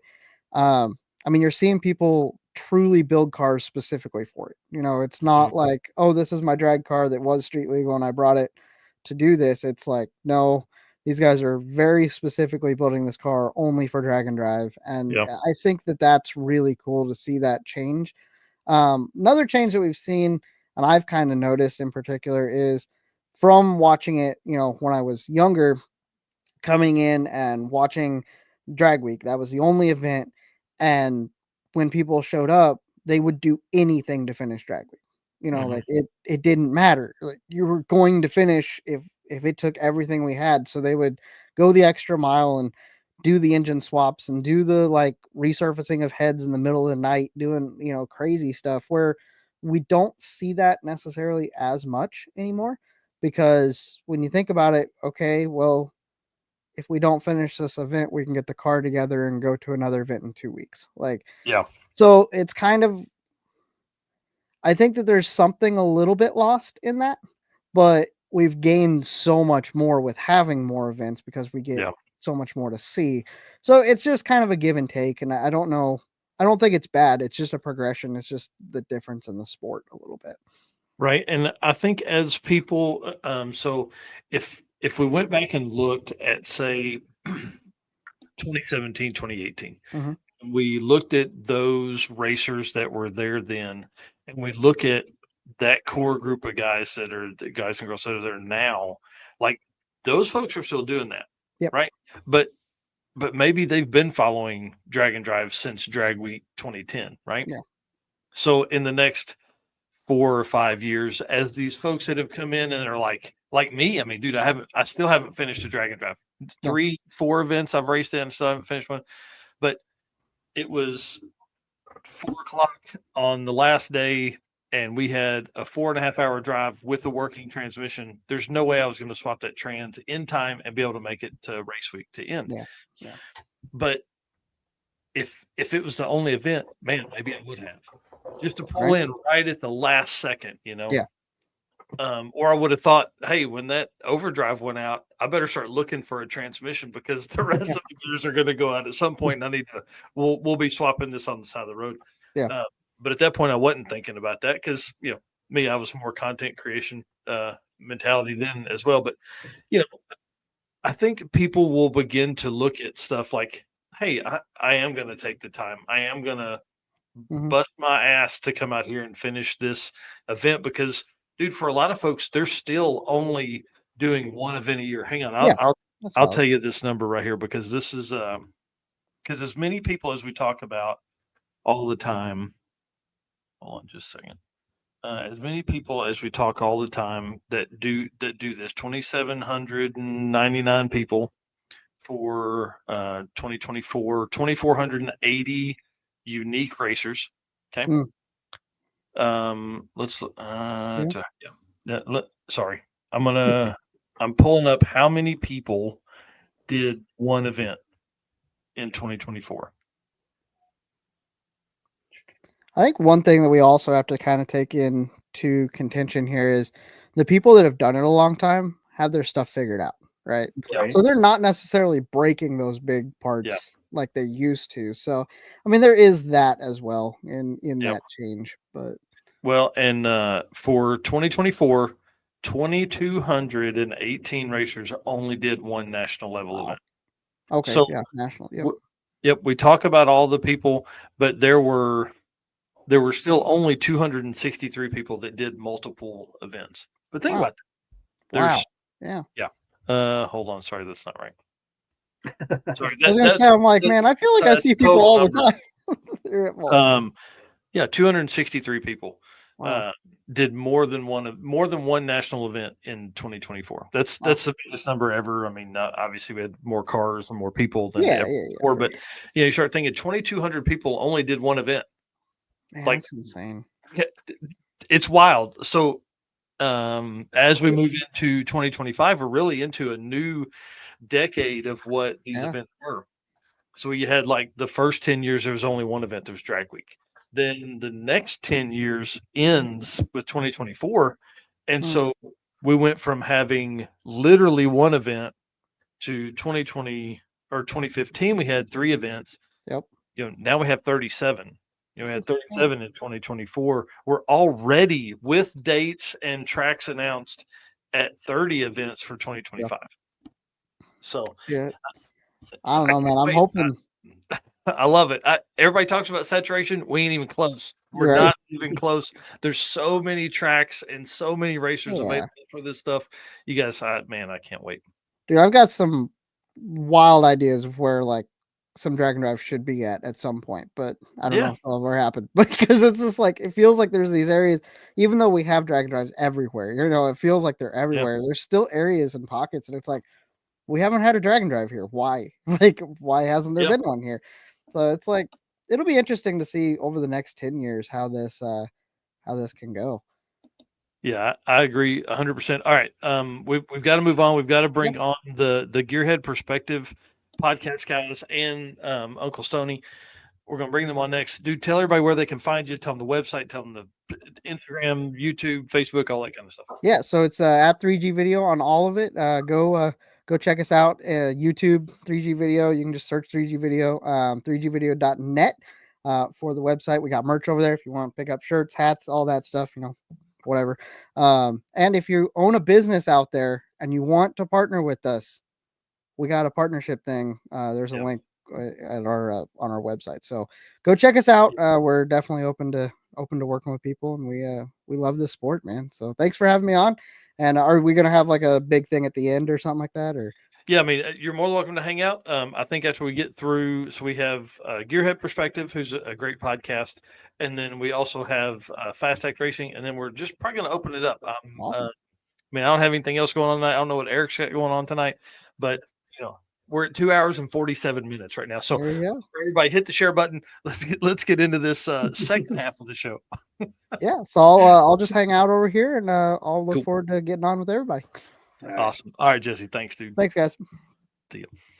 All right, real quick, let's run through. I want to thank our race car friends, y'all. Please, huge numbers tonight. It's been great watching everybody. I hope everybody kind of has this playing in the background while they're working in the shop, while we're kind of getting ready for the end of the 2024 year. I mean, we're right here at the end as we move into the 25 season. It's pretty wild. If you'll do us a favor, hit the share button. Going to do that, y'all. I'm telling you, race car friends have helped more hours than you can possibly imagine to keep working. I know that's true for me, and I'm sure it's true for Eric. And just want to give a big shout out to our sponsors. If you're spending money, please try and spend it with these folks: Summit Racing, Molly Motorsports, Driven Racing Oil, Car Change 3D, WAF Racing, Performer Built Transmissions, J-Wire Solutions, who will be on just shortly, Howard's Cams, love you, Luke B, Sweet Patina, Power Tube TV, and Racing Junk Classifieds. Listen, you got to jump on there. You got to enjoy those folks. Got to spend money over there. They have a lot of really cool stuff on all of those sponsors that we got. And the guys at Gearhead Perspective, I'm excited to bring these folks on because listen, these are some of my favorite people. We get to hang out with them a little bit at PRI. I can't wait to do this because we got Uncle Stoney here in the back as well. Guys, tell us what's going on. What are you doing? Where are you at? Well, we're at Doherty's house. John doesn't know what to do with his hands right now. He's kind of freaking out. So, well, I'm jealous. If I had known y'all were going there, I'd have just came there. No, you should have come over. We're in the Gearhead garage over in Grove-ish, Oklahoma. Grove-ish. John, sorry, did you just have we've to been ask where pre-gaming you a live? lot because you guys have been on here for a while.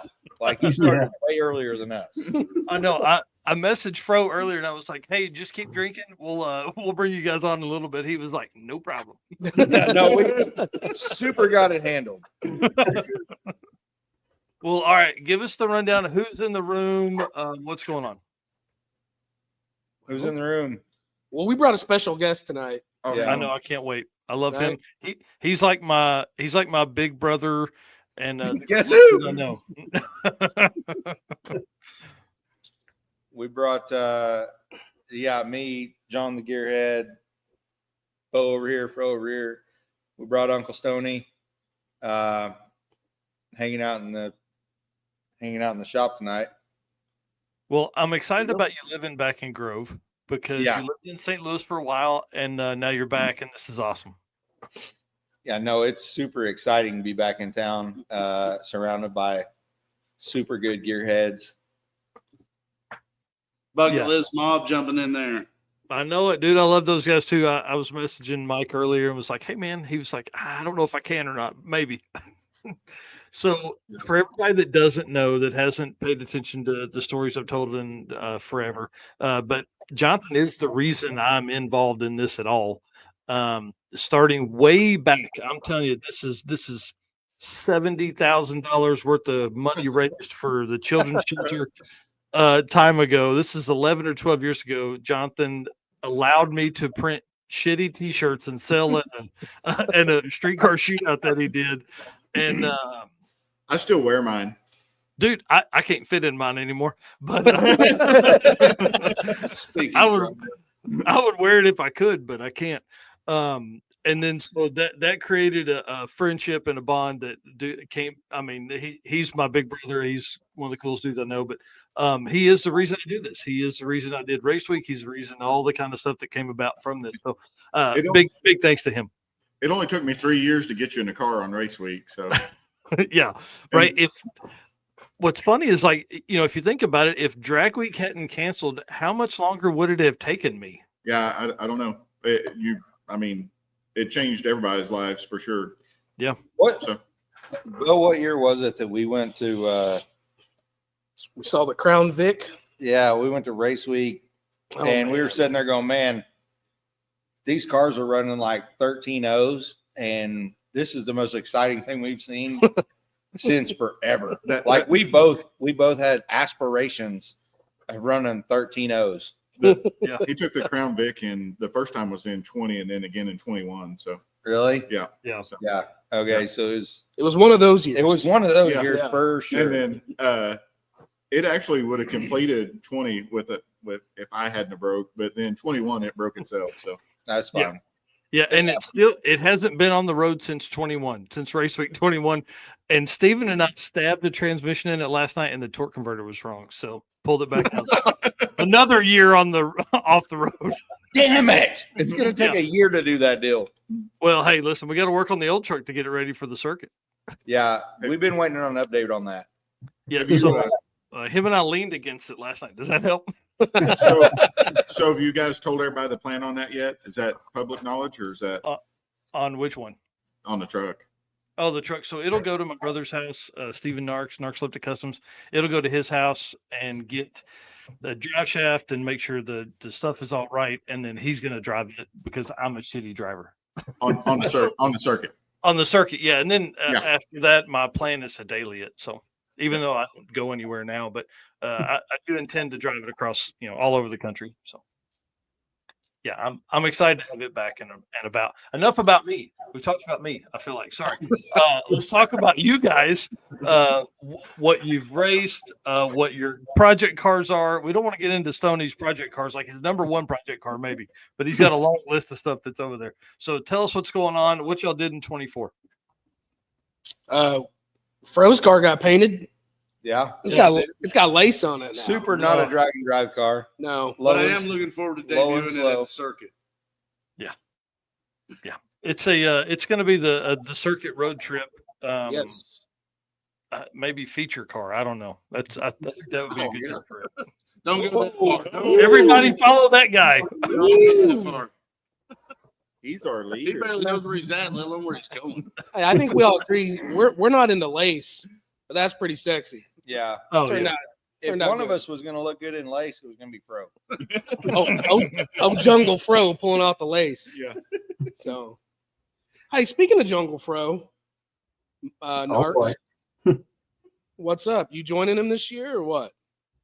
Oh yeah, for the Jungle Fro, Jungle Pam thing. Yeah, listen. He raised $1,000 in 2 hours. I got to get in on some of that. We're gonna be shorting it. I got to cut my shorts here pretty soon, but they're gonna be short. I will help you cut them. Do not threaten me with a good time. We may cut them on site. I may be wearing them. So I had a guy tell me one time, and this was a man. He goes, "Man, if your pockets aren't longer than where the shorts are, they're not really shorts." I was like, really? Yeah, that's the plan. I'm thinking the back shorts. Maybe we cut the bottom out of the back pockets. If you wear them, that doesn't bother me at all. It's going to bother me for sure. So John and I will be back at the circuit for sure in April. Both of our cars will have some changes. We're both making NA big block great again.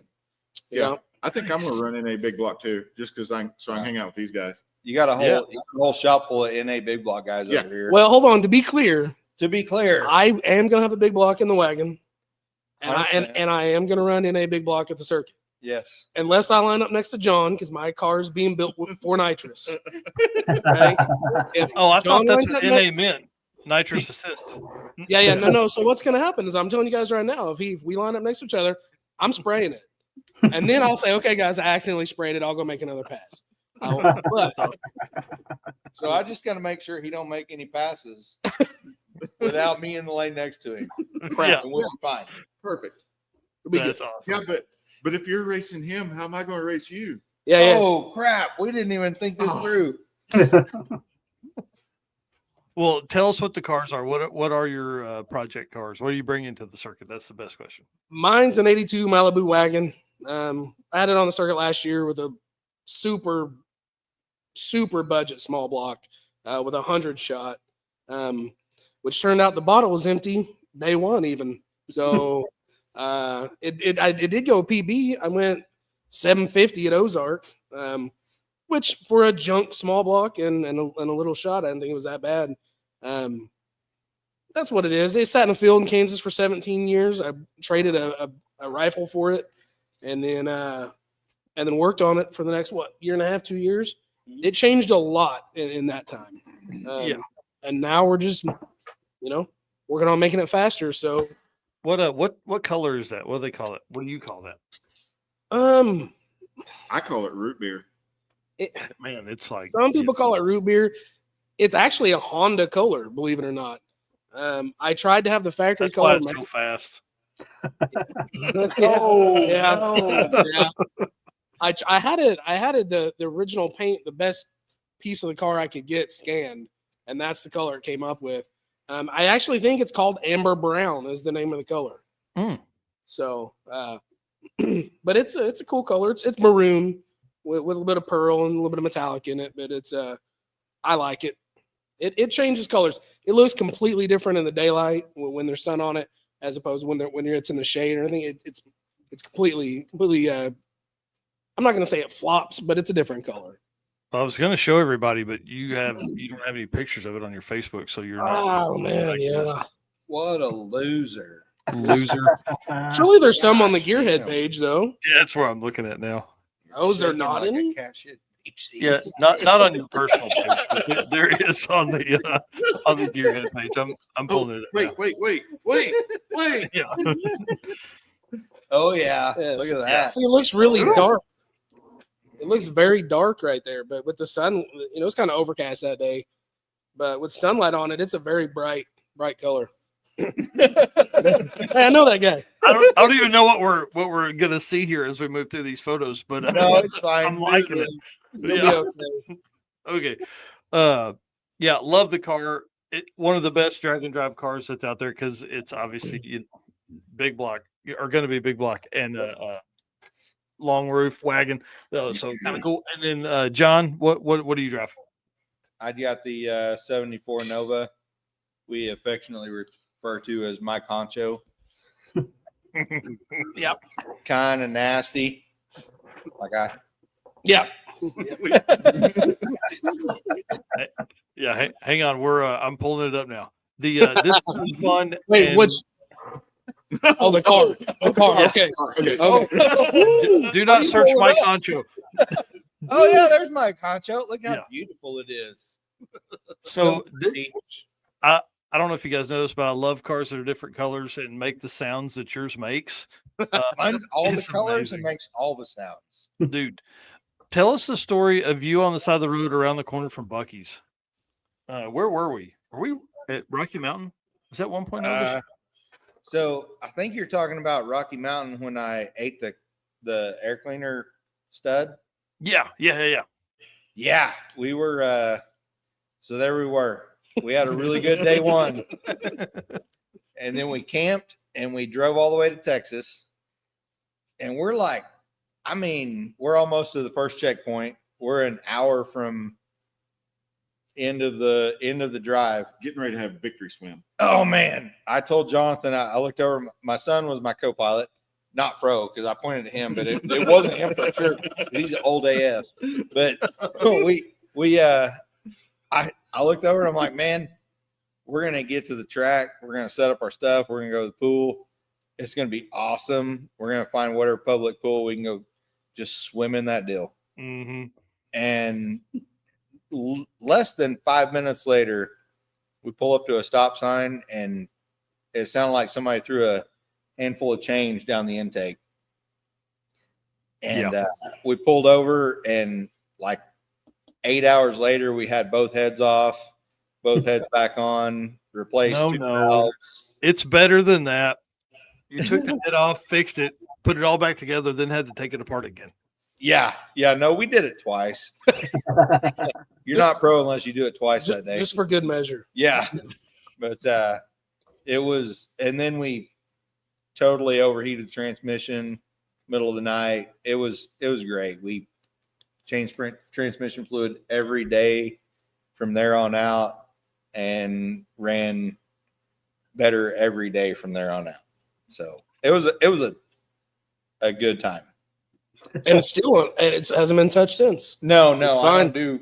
I do very little maintenance. Not gonna lie. That's awesome.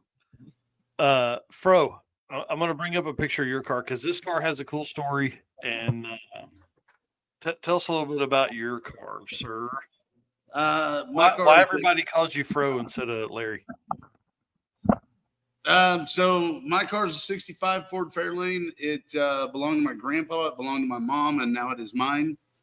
I didn't expect to paint this, and it was one of those things where we got super motivated and we decided we're going to go ahead and paint it. By we, he means me. Yeah, it looks so cool, man. So the funny thing on the lace is I'm almost positive I've eaten Thanksgiving dinner off of that tablecloth. Yeah, that's cool. So that's pretty cool. That car's been around since I inherited that car from my grandpa when he passed away, and it came home 2 days before my son was born, and we are just now getting to this point. I mean, hey, son's 30. That car's been around since like 65. Yes. Okay. But they call me Fro because I have this tremendous head of hair. Yes. If you want to know the real answer to that, you got to look at his son. Yeah. Because his son got a redonkulous head of hair. His son's been blessed with the same hair. I shaved his head in 98 and it never came back. That's the truth. No, I lost a bet in the 8th grade, and my hair doesn't.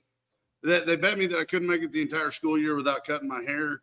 I thought it was going to be just long, beautiful, flowing locks, and it turns out it was a troll doll. It grows out instead of long. It grows straight up. It's terrible. That's it gets cool. even prettier. Yeah. That's awesome. Well, Uncle Stoney, tell us what your man. You've got a bunch of project cars, but what's the main one? Right now, I've been working on the Nova, so I plan on bringing it to the circuit this year. Kind of haven't really made a hard decision on what's going to have for powertrain yet, but it's not going to have the LS motor in it anymore. It's going to be something different than that. Coyote. So yeah, totally. 100% going to be a small block. Yeah, it's going to be a small block, but it might be big cubic inch, like big enough to be in big block NA class, just so I can hang out with my buddies. Yeah. So listen, if they're going to invite you over there, you gotta be able to do that. Right. Yeah. Well, that's a pretty car. Whose car's that? Dude, I don't know, but this thing I rode in a car similar to this one time. Yeah. And was worried for my safety. Did you die? Almost, man. I'm telling you, it would have been the worst death, though. Hey, did your throat hurt when you got out? That was gonna be my question. Wasn't that kind of ride, but my eyes were getting very heavy, very heavy. Yeah. So So we're got thrown off YouTube. So we're driving down the road, and Mike goes, "What happens if I go to sleep?" And I was like, "I go to the next town and find a morgue, and I leave you there." That's what's happened. It's not like you nap in this thing or anything. No, but man, I'm telling you, the more I think about that trip, the more I think you've almost got to do that. Like you got to have that. You got to have that experience. You got to have the car that's just like as light as it can be. It is race prepped. Like it's loud. It smells bad because of There's no, I mean, like it's just awesome. It was The only awesome. The only thing I don't get is my car's all those things, but still slow. Well, hey, it sounded great. It looked great. People were giving us thumbs up as we were cruising along. I couldn't. I was at the point I couldn't take any more photos because I couldn't see anything. Finger guns. No, he got to the point he had waved so much he had to wear a brace on his arm because he's just like had tennis elbow from waving. Hey, listen, the only cool part in that car, like cool temperature wise, was under the cowling on the hood, and that's where John stowed his water bottle that had to be 107 degrees. I don't know. Yeah. So it's funny, John knows because his car is really similar, and it actually has the exhaust off my car from the big block NA combo. I tell people, I was like, this thing is loud inside. And they're like, oh yeah. Like my car. And I'm like, no, you don't. Like my car's not even loud outside the car, but inside the car, it's so loud. You can't even explain how loud it is. And then people ride it and they're like, how do you even do that? And I'm like, I wear earplugs. Yeah. Oh yeah. No problem. And it gets 4 miles a gallon. Yeah. That's exactly right. Oh, my mom in here, you riding with him was payback for how you drove when I was with you. Yeah. You have no idea, Mama. You have no idea. It was great, man. And so that's kind of your main, I mean, that's your number one side chick, for sure. But you've got a few others. So next year, what I have in mind is I want to have the Nova ready for your race, and then the Rocky Mountain Mega Week. That's going to be something that may never happen Mega again. Week. Yeah, that'd be something that may never happen again, where you have 600 cars in one drag and drive. So I just feel like I need to have the car in that. And then my car, I've finished a couple Rocky Mountains as a driver and a co-pilot, but the twice that I've took the Nova to Rocky Mountain Race Week, I've not finished. So that's another milestone for me, is to finish a Rocky Mountain in the Nova. So it's got to be there. Yeah. I think that'll be cool. John, I'm in. I was just telling the guys earlier, I was trying to figure out how I was going to drive your car and mine. What's that, like $1 million?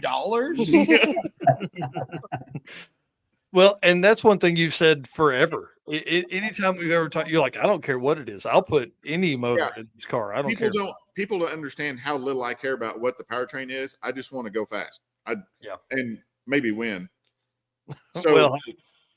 So this year, you guys know I do the trophy for the circuit, the snail, and I do the turtles for Rocky Mountain Race Week.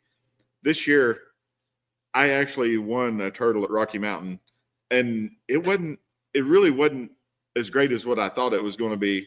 But I had a friend, Rocky Franks, wanted it so bad. I actually gave him my turtle that I won this year, because he brought a truck to the race to win, and he didn't finish. And that's one of the rules, is you got to finish to win the turtle or the snail. You had to finish. And he wanted one, so I gave it to him. I won it, but I gave it to him because it's like I've tried so hard to place at Rocky Mountain Race Week, and I've really struggled. I've been close with the SR71 Trans Am that I took in 18, and then also with the Nova. I was setting the podium and then didn't finish. So like a Rocky Mountain trophy means a lot to me. I just didn't want it to be the turtle. Like it's like I sponsored that trophy just to make it fun for everybody, because there's a lot of effort goes into just finishing. Oh yeah. And I wanted the snail and the trophy to be something that, like, okay, so you're not going to win the class, but you finish. So this is something for your finish, Mm-hmm. And then I won it, and I was like, oh man. Man, this one as cool as I thought it was going to be. This thing sucks. This would be way cooler to give to somebody. And then it even went as far as to, like, I took my Corvette on that, and Boo come over and he goes, man, thanks. I really didn't want to finish last. He goes, I know that if you'd just like put some solid effort into it, you could have beat me, but you didn't want to tear the car up. He goes, I know, like, you could have tore the car up possibly, but you could have beat me. But I really appreciate you, like, not. Jerk. Yeah. I was like, "Oh, why don't you just kick me in the nuts?" Yeah, just right square in the nuts. Thanks, friend. Yeah, I thought we were friends, man. Oh, geez. Well, let's talk about experiences you guys had this year. Anybody tear stuff up and have to fix it roadside? No, we already talked about mine. Yeah. No, I think No, pretty fortunate. I- you know, I didn't have to do any repairs on the Nova. I had to pull the intake off of it, but that was not on the roadside, and it was actually didn't even fix the problem. It was just like the old motors wore out and it was blowing oil everywhere, and I thought it blew the valley pan gasket. It didn't. It just had like an external leak everywhere. So it just leaked everywhere. mine at the circuit, I had a fuel cell that I completely split down the bottom. And I did all kinds of crap to get that thing to go down the track 2 times in a row and had no idea where I was even at. But I finished that deal. Yeah. And I got a fancy little trophy for that. It's one of them. Yeah. And then did you use the soap trick? Is that to fill? man, it? I put soap, I put baby oil, I put everything on that deal. My Did we change subjects? Yeah, right. we got a one for you. Not that kind of trip. I went to the truck stop and I got everything I could. All right, so sorry again. No, we made it on the track, and I was pulling up the lane, and I looked over at my buddy Mike, and he was walking up there with me, and I was like, "Man, are you sure it's still sealed up? There's nothing coming out." And he's like, "No." I could tell he was lying for sure. And I pulled up the lanes anyway. It was fine. But we went down. It ended up, everything ended fine. It's want to thank Pickard's Performance Coatings and Gearhead Perspective, and they all. It's fine. Yeah. Wait, did you say Pickard's Performance Coatings? Yeah. Okay. You down with PPC? Yeah. Well, let's talk about Gearhead Perspective Podcast, dude. What do you guys talk about? What's going on over there? Man, if you want to know the latest on politics or like the stock market or some fancy stuff you would hear on the news, super not your place. No. We're not the sharpest tools in the shed. We can't even spell tools. So here's the deal. We kind of what we try to do is our shows. It's basically us just kind of sitting around BS and like before, like if this wasn't on right now, us four would be sitting here BSing. That's kind of how we want our show to go. Yeah, we don't have a script. We barely even talk about what we're going to talk about before we hit record, or go live. Now, since we've gone live, and we've had so much fun with that. We've been very fortunate. There's a lot of, I say a lot, several people that get on there and comment. You're and welcome. And it's like 7. Listener 710 is right here. For them to get in on the conversation, it's made it pretty awesome. So our subjects do bounce around. We do on every show. Fro always comes up with a few marketplace gems, and some are really cool and some are junk, and we like talking about them. Yeah, we like talking about that junk. Yeah. So it's pretty much whatever. Last week's was PRI, right? No, last week's we had Bucket List on. Bucket List Mob. Had a great time with those guys. It was awesome. The week before that, we talked about our trip at PRI, which we could have had 4 shows on PRI. Yeah. Oh, dude. I mean, there's going to be more. We I'm could sure. have had even more shows if these guys weren't so freaking lame. Nothing against you guys. Yeah, you're cool. Yeah, you're cool. Well, hey, Stoney's going with us next year to PRI, so we've already worked that out. So I'm excited about that. We'll have to definitely get together and record some stuff while we're there. Yeah, John and I for sure will go back next year. I don't know if Fro's gonna go. He's a maybe, I think. I'm a maybe. Right Our now. buddy Devin, he definitely not gonna go back ever. 100%. Ever. He was sucking his thumb a lot and laying on the bed in a fetal position moaning. Yeah. And it wasn't because of me for sure. No, he said, I didn't know we'd walk this much. No. If you go to PRI, get the tacos. Don't eat the tacos. Woo! He got the bad tacos day one. The walking tacos, dude, they were great, man. But listen, after about 30 minutes, I was ready to find somewhere to sit down. Well, pull up Devin, You sit mean- down for 2 days. You mean one of them chairs with the handle on the back? Yeah. Yeah. Yeah, it was great, man. We had a good time there. That was a ton of fun. Well, so how often do you guys go live, record shows, all that kind of stuff? Once a week, if you want to hang out in the garage with the Gearhead guys, 7 o'clock. 7:30. 7:30. Is it 7:30? 7:30. Okay, 7:30 Sunday night. We I'm always there on time. Doherty doesn't own a clock. It's fine. Yeah, I mean, I He can't doesn't tell know time. when it starts. He's talking. He's just ready to go. I can't tell time, but I'm there on time. He's got a But, bottle of beer and some pickles. He's ready to boogie. Yeah, we got pickles and beer. But if you want to hang out with the Gearheads in the garage and just talk shit, that's where you want to be. 7:30 Sunday night. That's awesome. All right. Well, the Fast X guys are still working on the Nova in the back. So, what I think I want to do, let's maybe for the next like 20 minutes. Carl Stansel's been on. He's the man. He's been here 3 hours. Love that dude. Minutes? So, yeah. So let's bring him on as well, and then Jesse Fox when he gets back on, I'm gonna bring him on, and we're just gonna like. I don't know what we want to talk about. I don't want to tell stories. Let's just feel like the next like 20, 25 minutes with stuff. So we'll see. I mean, listen, we've been on 3 hours and 17 minutes. We've been Loser nights all day. So, all right, hang on. I'm gonna text. All right, do you guys know Carl? Carl is awesome. He runs Drop the Hammer, all this stuff. I'm sure you guys have been around. So talk amongst yourselves. I'm going to text Jay. Talk amongst yourselves. I'll give you a topic. Hey, Carl, what's up? Hey, Carl. Hey guys. Fuzzy dice. What's going on? Fuzzy dice are a yes, that's for sure. Just enjoying the evening. Yeah. Yeah. Carl, did you do 2014 Drag Week? Yeah. 2014 was my first drag and drive. It was Stoney's too. Yeah. Was it? Okay.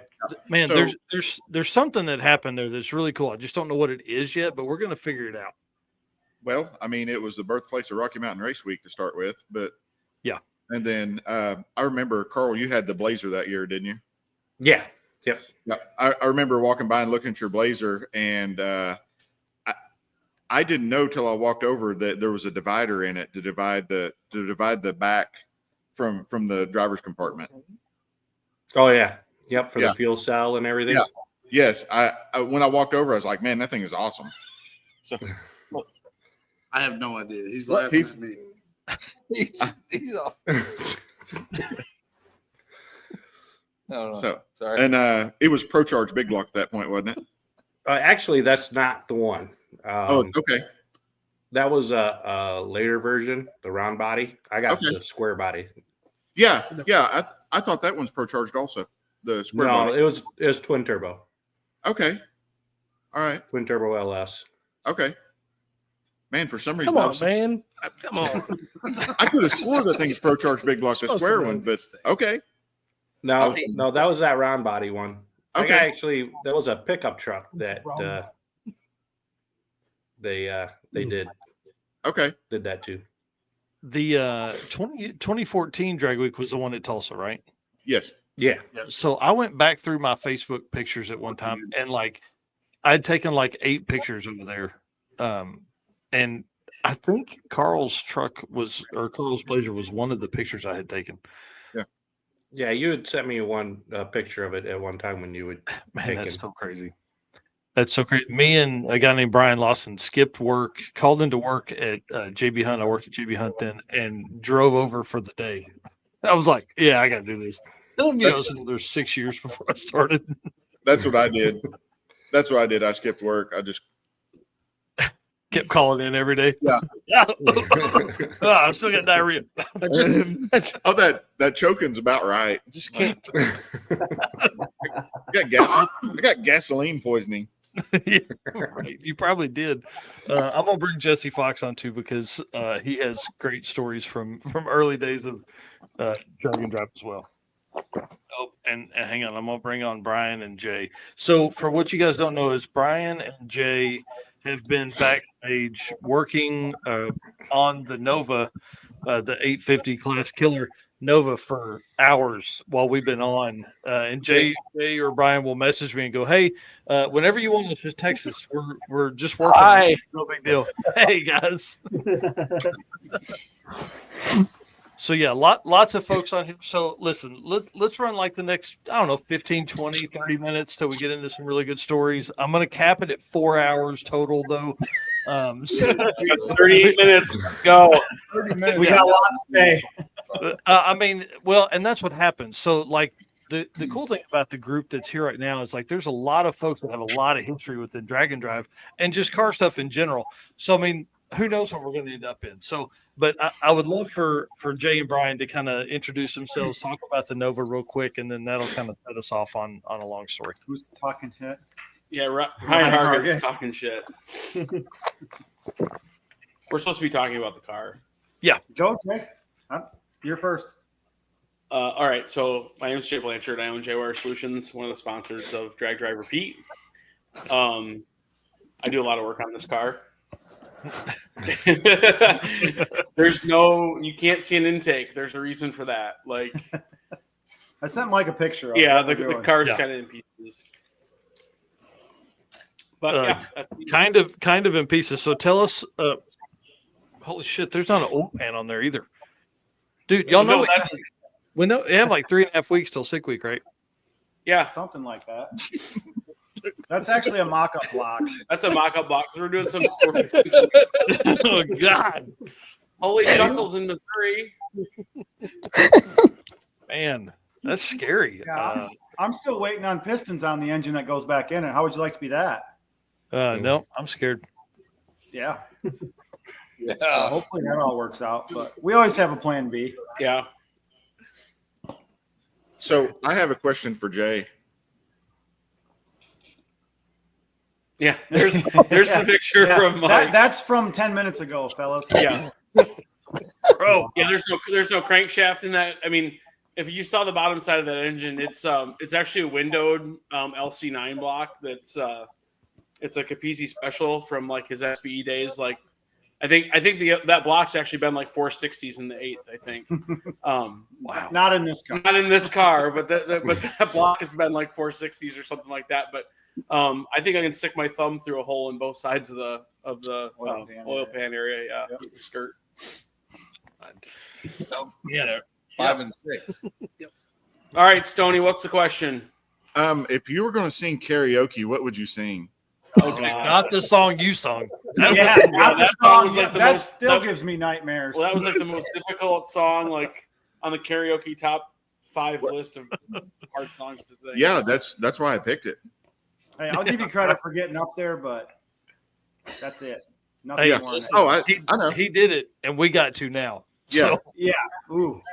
for everyone that doesn't know, where was that at? What event were we at? We were at Six Summer. Six Summer. Yeah, That's right. Six Summer in Rockford, Illinois. It was that like Irish pub turned like karaoke bar. Yeah. Yes. I'm sorry. Jonathan Stone Cipher. So saying karaoke. here's a funny story about that one. So Drag Week 21, were we there? When were we in Rockford, Illinois for Drag Week? 20. I think it was 21. No, 21 was Martin. 21 was Martin. Yeah. So it could have been 21, or was it 22 when we started and ended in St. Louis? 21 years So I in think St. Louis. I think at 22 we were there, and it was still like mask era, and we got an Uber, and it was Riken was with us, and I can't remember who we had. I feel like we had 4 of us in the car, maybe 3 of us. So anyway, so we had to wear masks in the Uber. And we pull up to that place, and it's like bike night. It's like a Wednesday night, and so here's 3 guys with masks on getting out of a Toyota Prius, and there's like Harleys lined up along the sidewalk, and they're like, "Who the hell are these guys?" Right? And I'm like, "Oh my god, we're gonna get shot." There's the first story out of Fast Act Racing. Scott and TJ and Scott met us there. Oh yeah, they didn't ride with us. Though. No, they got like an ovation because they rolled up in a turbo Fairmont. Yeah. Yeah, so you're like, we're with those guys. We're with the cool guys. This Prius is like a wagon. Yeah. Better MPG. Mm-hmm. It's like the only thing you can brag about. But yeah. Yeah, maybe. Man. Well, we've had some great times together. When did Brian borrow the Saturn? Where were we at then? That was drag week last year. Yeah, 23. I had to go pick up my family from the airport. That was in North Carolina. While we were in South Carolina, I had to drive to North Carolina. They flew in to come hang out, finished the last couple of days with him, and he was like, "Man, hey, I need a car.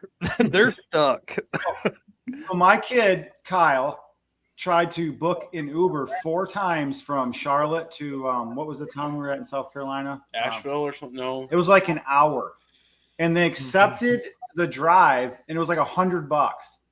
So 4 people took the Uber and then canceled, and each one charged his credit card, his debit card, to where they canceled his debit card. So he had no money. He was pissed. Yeah, because they thought someone was scamming his card because of all the charges. Yeah. And so I had to borrow your car because he had no way to use any more of his money. It was pretty interesting. But that was also, we broke a shock mount on that drive. The day before we broke the transmission. Yeah, the day before we broke the transmission, we were up till 3 o'clock in the morning the night before. I mean, that was a really bad. I'm gonna say like 72 hours. Yeah. Yeah. And then the water pump died on Friday. Yeah, it was at the final day. Yeah, Target. I remember that Brian was really happy. Yes.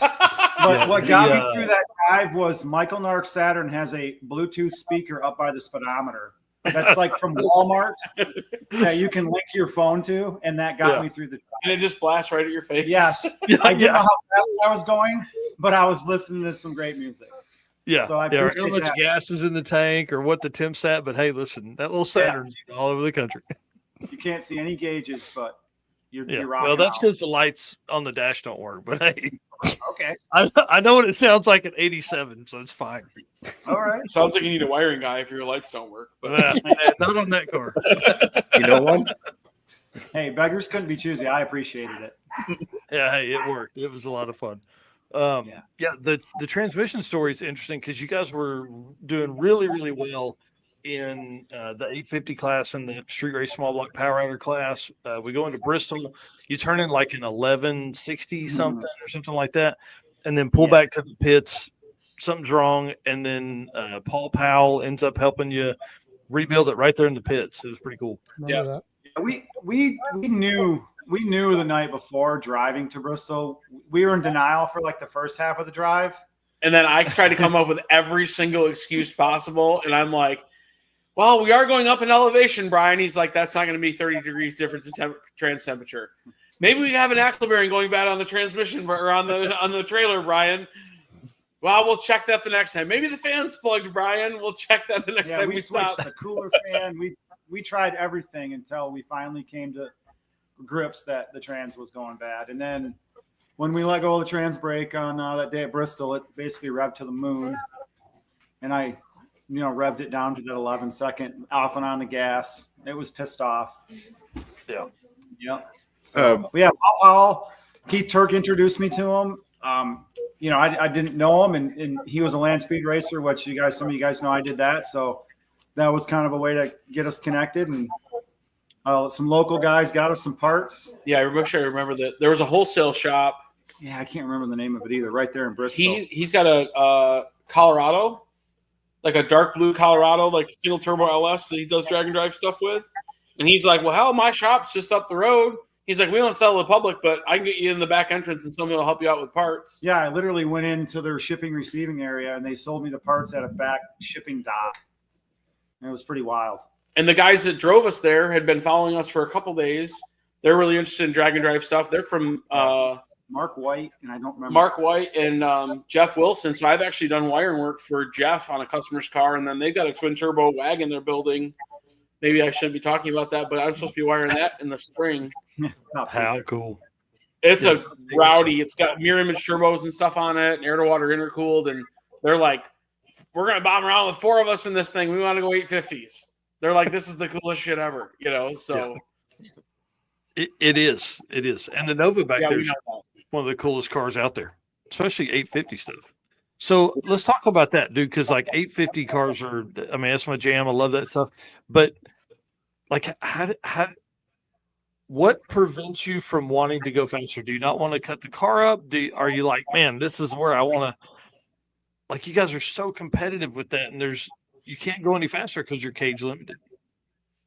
Yeah, probably budget for me. I mean, I'm probably at my limits budget wise, and time it takes to maintain the car.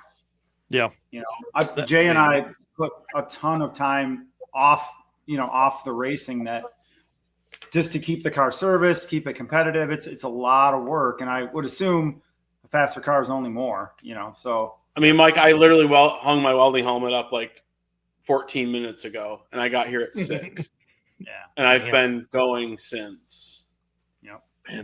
And we had a really good 2024 from not having a ton of breakages, but between races, the list to get in front of stuff was 12, 15 deep between every event. Well, whether it was, and we talk about, I mean, like, there's this aspect of like being fortunate. So early in the season, we found we had plugged injectors, and we found them at a test session that, had we not been at that test session, like, it would have been at it might have been at Carl's event. Yeah, we would have had problems at Carl's event. Drop the hammer. Mm-hmm. And then we go to Carl's event, and we literally are going to be the next pair down for the quick 8, and they end up canceling or because of track issues, they end up calling the race.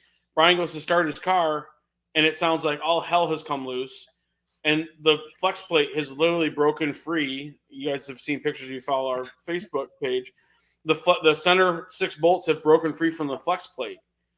Well, that was like going to be the next pass, which potentially could have been the first pass at Sick Week or at Six Summer. Yeah. Six Summer, we go on to win Six Summer, and then literally the first pass at an 850 race locally, Brian goes down the track. He's like, man, this thing sounds like marbles. And then puts it up on jacks, runs it. Everything seems like it's okay. And he literally goes to make another test pass. Let's go to transmit. The car goes like 4 feet and freaking blows the rear end out of it. So we managed to like have injector issues during testing. Okay. Whoo. Broke the flex plate, literally starting the car after the end of Carl's race. Woo. Literally first pass after Six Summer. Broke the rear end.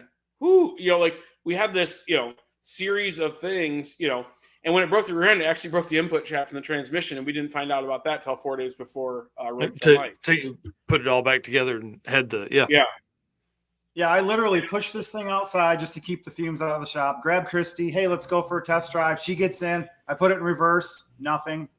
Put it in drive. Nothing.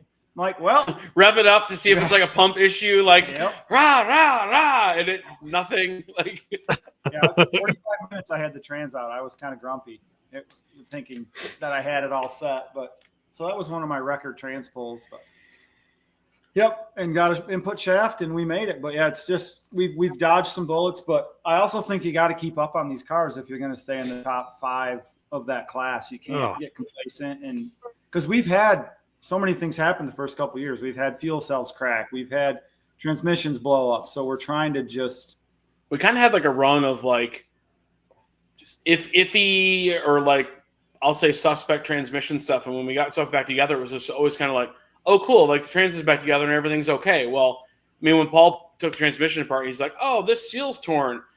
Have you guys overheated this transmission? And we're like, no, never. Yeah. Like, no, not at all. Not today. Nothing gets abused.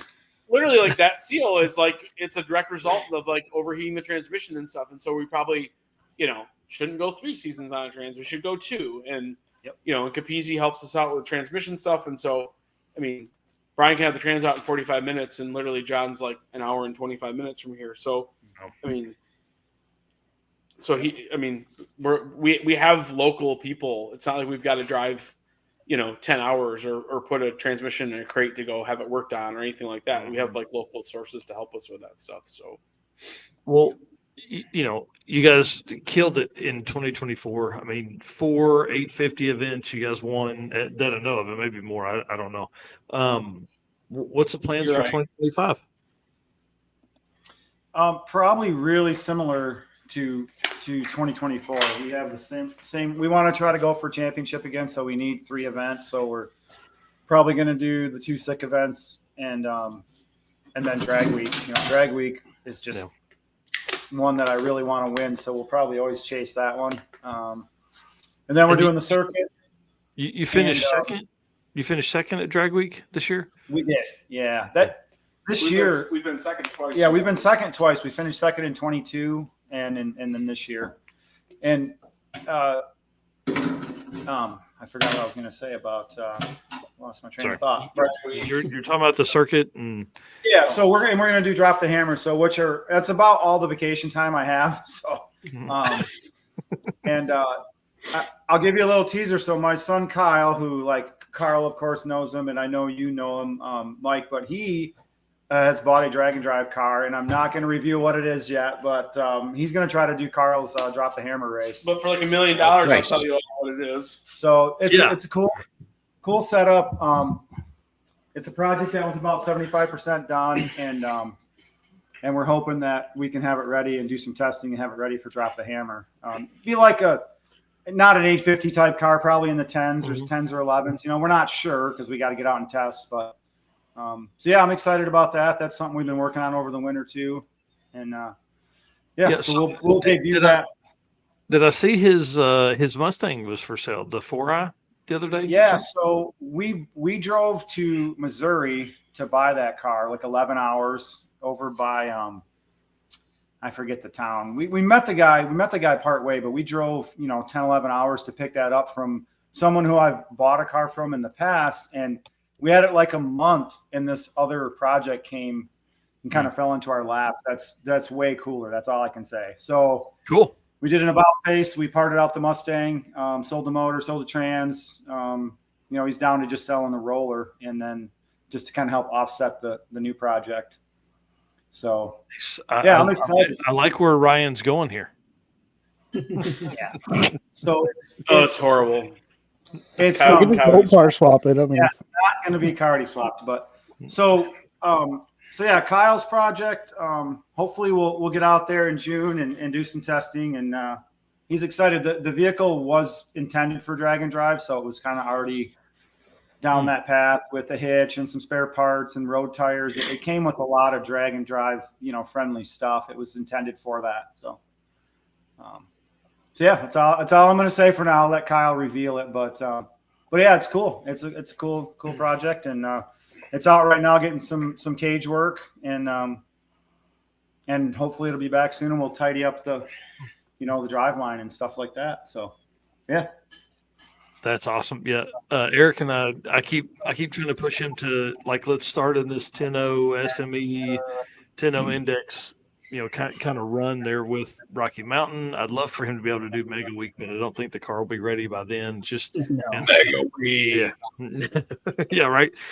So maybe Rocky Mountain or Race Week next year with that car for that one. But yeah, I'd love to do some 10.0 stuff. I think that's probably the next big class we're going to focus on. Kind of that 10.0 plus stuff, just because with our point series, those guys don't get any extra points unless they win a class. So it's going to take somebody that's really doing some good shit. Like this year, Rick Dorn won it because he attended 3 events and because he got second at Drag Week. I mean, to be honest, that's why.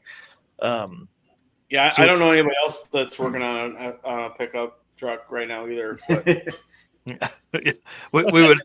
I'm ready to see that thing out, dude. That's awesome. It's gonna be a while. Like I'll put up. It's 100% dependent on how much is in this. Yeah. Yeah. Nice. So I'm gonna wheel and deal where I can, and it's gonna be 100% dependent on that. I'd love to hit a 10.0 too, but has anybody ever won the 850 class with a nitrous car? They're too slow. Yeah, I was going to say Randy Bellahar has probably come close in big block power rider, but I know he's won a couple. But I don't think small block. Years, I can't think of anybody in the last 10 years that's not turbo or turbo LS. Yeah, benefits in that. Really, it's Well, I mean, so Randy's twin turbo small block Ford. Oh, that's a shame. I got Yeah. So weird. Yeah. Nitrous guys don't get there, man. They don't get. Is it because they're not as consistent? I don't know. I feel like the nitrous car is consistent. They're just really hard on valve train stuff. It's just you have to have big cams and stuff, and the valve train just doesn't last as long. I don't know how Schroeder does it. He obviously figured something out. But... Yep. Well, I mean, I think valve train is, regardless of class, I think valve train is. I mean, I think that might be the equalizer. Yeah. I mean, if you just look at like big horsepower stuff, failures people are having, The Pontiac's nitrous powered, right? The 67 or 68 silver Pontiac. Bellahars. Randy, Randy, Okay, yeah. I forgot. Yeah, because like Randy, so there's some uniquenesses about the Pontiac rules, though, right? Big block and small block. Big block and small block, because they didn't the blocks didn't differentiate externally, I believe. If you had a small block and a big block. Ryan and his Coyotes, man. I'm going to be friends with Ryan. Yeah, I like Ryan. I dare you, Ryan. I dare you. That'd be fun. We need to see the Camaro out first. Then you can build a nitrous coyote. Did Brian and Jay freeze? It looks like it. Maybe. It's either that or he's trying to think about what he's going to say. I'm going to look up some drag week historical stuff just real quick and see if I can figure it out. We were just curious about that. We were sitting here talking about it while you guys were on screen, and I'm pretty sure you shot off with lip and said at one point that no nitrous car had ever won an 850 deal. Yeah, We're back. I'm I forgot. almost of it. No small block, anyways. Okay. I mean, small block. Good thing we don't have those. Yeah, good thing we don't.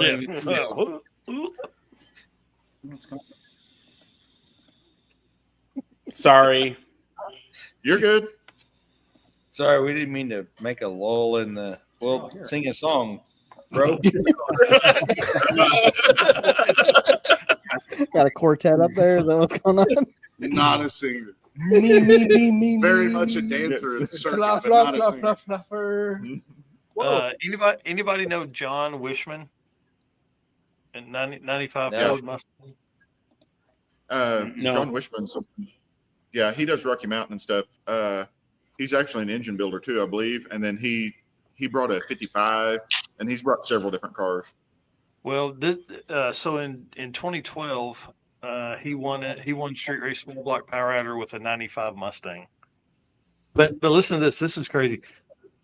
2012, the ET that won the class was an 889, and I number was going to say two, it's by 890. yeah, number two was a 980, a 979, 98. A lot's changed. Oh shit! I mean, yeah. Jay, what did y'all run day one, and you were like in fourth place? It's like a Drag week. We went 850 with a 6, and we were in fourth place. I thought he was going to drink that. I was like, Yeah, that was this year, Mike. The 2024. That's We crazy. came out fourth and with 6,000 soft perfect.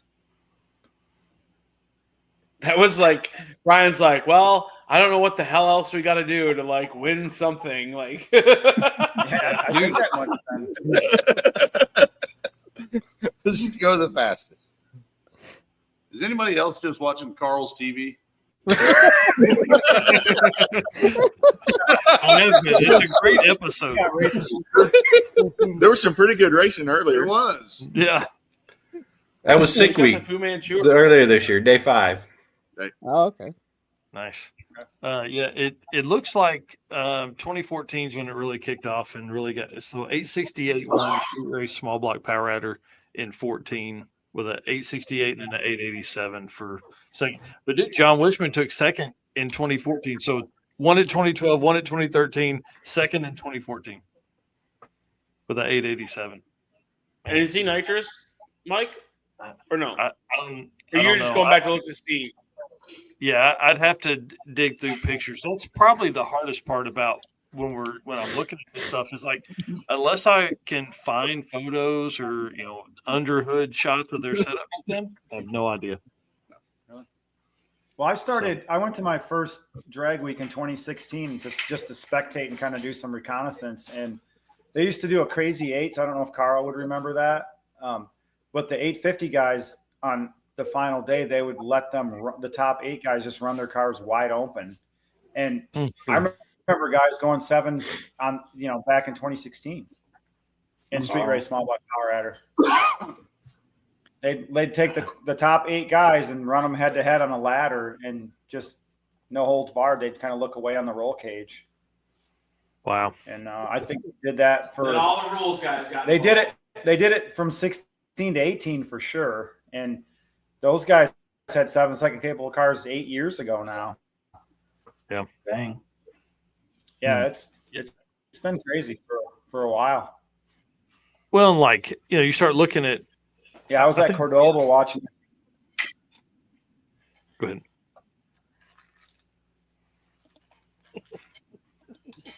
I think there's a small delay. I like cut Brian off every time he's talking. Sorry. I think it's us. No. Brian was talking about Cordoba. That's them living in the boonies. Yeah, it's gotta be. That's awesome. Let me switch it to a different. I'm gonna use my Wi-Fi hotspot. So yeah, sorry for the side road there, but yeah, it doesn't look like, unless we know if John Wishman and his 95 Mustang was a nitrous car, it doesn't look like it's been nitrous for a street race small block power adder win forever. Oh, ouch, man, Ryan. Ryan, bro. Doesn't he have a Camaro to work on? Shouldn't he be fixing his car? What an asshole. Yeah, fixing it. He's got to put it together first. Yeah, what are you doing, Ryan? Go wrench on that Camaro. He's tired of working on that thing. He's like, dude, I need a break. It was that PRI with a car show engine in it. Yeah. Damn. Rocking that car show engine. Ouch. This is getting heated, man. Yeah. I can't wait to see that car come out. You start thinking about the cars that could make news in 2025. I mean, it's a pretty damn long list of cars that are going to be brand new builds for Dragon Drive. This is gonna be a wild year. I mean, just looking at all the new cars that are coming out, it's like this is gonna be sick. Yeah, it's gonna be a big one. All right, let's run down this last 10 minutes. Who's got a good story? Who wants to tell something? Yeah, it's a show mod. That's yes. Yeah. It does look really nice, Ryan. Yeah. Rough crowd. That build setup is gonna be badass. Who wants to tell a story to finish out the 4-hour live stream here to end the year? Not everybody at once. I mean, what type of story you want? I'm worried about our LS internet. Fucking I'm worried about our country bumpkin internet. I want to hear Jesse talk about the drive. About the what? Wasn't there an event that you were like, you had like a day and a half or 2 days or something to get 1,000 miles? What was the story? Oh, that was I talked about that earlier in the stream. It was between Big Sky and Rocky Mountain Race Week. Oh yeah. It was like it was 1,200 miles, and you had literally like a day and a half, right? Yeah, it was fine. The other one you can talk about is your 666 Storm. Oh, dude, yeah, that was a good one. Oh yeah, everybody else missed out on that. I don't know why you guys didn't stick around. That was a good time. No, we had we went out to the Trinity site after Route 66, and it was the one day a year that it's open, which was really, really cool that it lined up with that. So we went out and saw where the first atomic bomb had been detonated. Then came back on our way back because it was the exact opposite direction of where I needed to go to come home, and just went right back to Roswell. Was like, I'm just going to spend the night in Roswell. Well, come to find out, a record storm hit Roswell that night, and they got the most amount of rain on record that they've ever got in a single day. And it, which is only like 5.5 inches, but desert, and That's a big number, by the way. Yeah, Oh, is 5.5 inches is huge. Okay. Like, for sure. Yeah, not that kind of trip. Yeah. Anyway, it flooded the town real bad, and I was camping in it in my car. And then the next I was thankful I was blessed that I was up on the high side of town, but I tried to leave the place that I had originally parked because I was going to go in to get something to eat, and I had water coming in the door sills. So it was not great. I turned around and spent the night there, and next morning got up and saw the destruction. It was bad. Downtown was pretty wrecked. A Ford dealership had like all the cars just swept downstream and were like stuck underneath this train trestle. It was bad. I think 4 people lost their lives in that. And it was it was not my best experience camping, but it was a unique one for sure. So, yeah. That had to be one of the craziest trips to be on for sure. Yeah, I mean, Midwest guys out there, look, you can see a storm coming in. We don't think anything about a storm, whatever. It's just a pop-up storm. Well, that's not a big deal. We can take, we get 8, 9, 10 inches rain, whatever. I mean, it's a lot, but we can handle it. It's whatever. Out there, it's a whole different ball field. Like, they don't even have drainage systems on the roads. Like, it's ridiculous. So it was bad. That's crazy. All right, y'all listen, I want to say thanks to everybody that hung out tonight. We've had great numbers all night. I don't know what anybody else is doing. It's Friday night. People just hanging out here. Hopefully everybody at home is having as much fun as I've had. Thanks to everybody that hung out backstage forever. I think Jesse was backstage for an hour and a half, just waiting on his chance to come up. Thanks for Carl for being on, dude. He was one of the first guys on backstage. Bro, he's been on all night. I know, it was great, man. It was really a lot of fun. I can't wait to hang out with you guys. 2025 is going to be nuts. It's crazy to think that this wouldn't have been possible. I would have never done this without Jonathan Sumcipher there with the Gearhead guys. And just want to say thanks. I know I tell him that all the time, but man, it's pretty amazing what the entire Drag and Drive community has become since 2014, dude. I really think that was like we talked earlier, that first 10 years was cool. We just finished the second 10 years of Drag and Drive racing. What's the next 10 years going to bring? It's going to be awesome. All right, we're kicking you guys off. Everybody else say bye, and then Eric and I will close the show out. See you guys. Nice hanging with you. Bye. See you, boys. Thanks, everyone. Man, dude, what a crazy show tonight. Holy crap, man. That was a great one. Oh, what? I cut you off. Sorry, what'd you say? Everybody love everybody. Everybody love everybody. All right, When's the last time we did a 4-hour show, man? It's been a long time. A long time. And my rear end here, sitting in this chair, remembers why. We don't do it very often. Yeah, and what's been wild tonight is really we've moved through a ton of guests. We've talked to a ton of people. There's been a lot of stories told, a lot of people introduced to our fans and all that kind of stuff for them to follow along throughout the year and stuff. And I think that's really what is the most fun that I have with this is the introduction of just really. There's people that are out there that wouldn't know these folks if we didn't talk about them. They wouldn't know these folks if they did. I don't know, man. It's just really fun to think about what is coming and to see the growth in the first 10 years. All that stuff to me is a spreadsheet now. I didn't know those guys. I didn't see that stuff, and then doing Tulsa 2014 was cool. I wish I had taken more pictures then, and who knows, dude, there may be more photos on who knows where that phone is, but if I had that stuff, would I still have those photos? Would I post them up more? Who knows, Right. And now, you and I are helping document the growth, the industry, the just everything that's going to come from this, as we move for the next 5 or 6 years in this and the next 10 for sure. it's going to be completely different. So, we're Oh, seeing yeah. these OG guys that are, some of them struggle with the growth that we've seen from the community, but we have a lot of new people. I mean, there's thousands of people.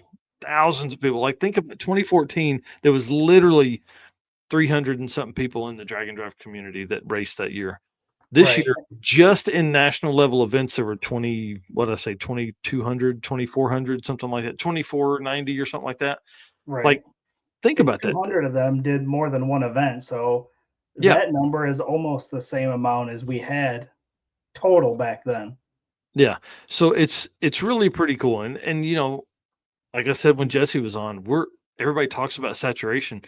We're not even close. We're not even close. There's tens of thousands of drag racing fans that are out there that don't even know what this is yet.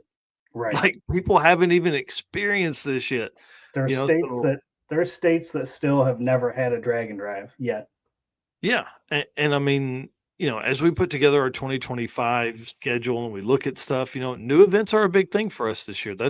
I want us to hit new stuff. I want us to meet new people and still hit all those, the OG stuff, the big events, that we talk about all the time and stuff. And so, like, I don't know. I just want to say thanks to everybody that's been on this ride with us. We've had a crazy 3 years. You start thinking about name changes and all the stuff that's come from the last 3 years. We've really, the 2024 has been an opportunity for us to buckle down, and we've done what we've done the whole time, but this has been different. And 2025 is going to be, y'all ain't seen shit. I'm telling you, right? You ain't seen shit. It's been awesome. I can't wait. Thank you guys. Appreciate everybody out there doing all the stuff you do, and we'll see you soon. Real quick, thank you to our sponsors: Summit Racing, Valley Motorsports, Driven Racing Oil, Car Change 3D, love you, Corey, WAF Racing, Chris Wozniak, dude. I know we're going to see each other soon. Performer Built Transmissions, can't wait to hang out with that dude.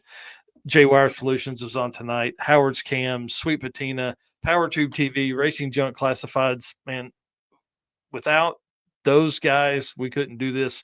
And hopefully we get to add a few more to that are going to be coming into the drag and drive community. So, all right, guys, we'll see you next time. Yep. Thanks to everybody that we had on for guests tonight, and hopefully everybody has a good and safe New Year's. See you guys.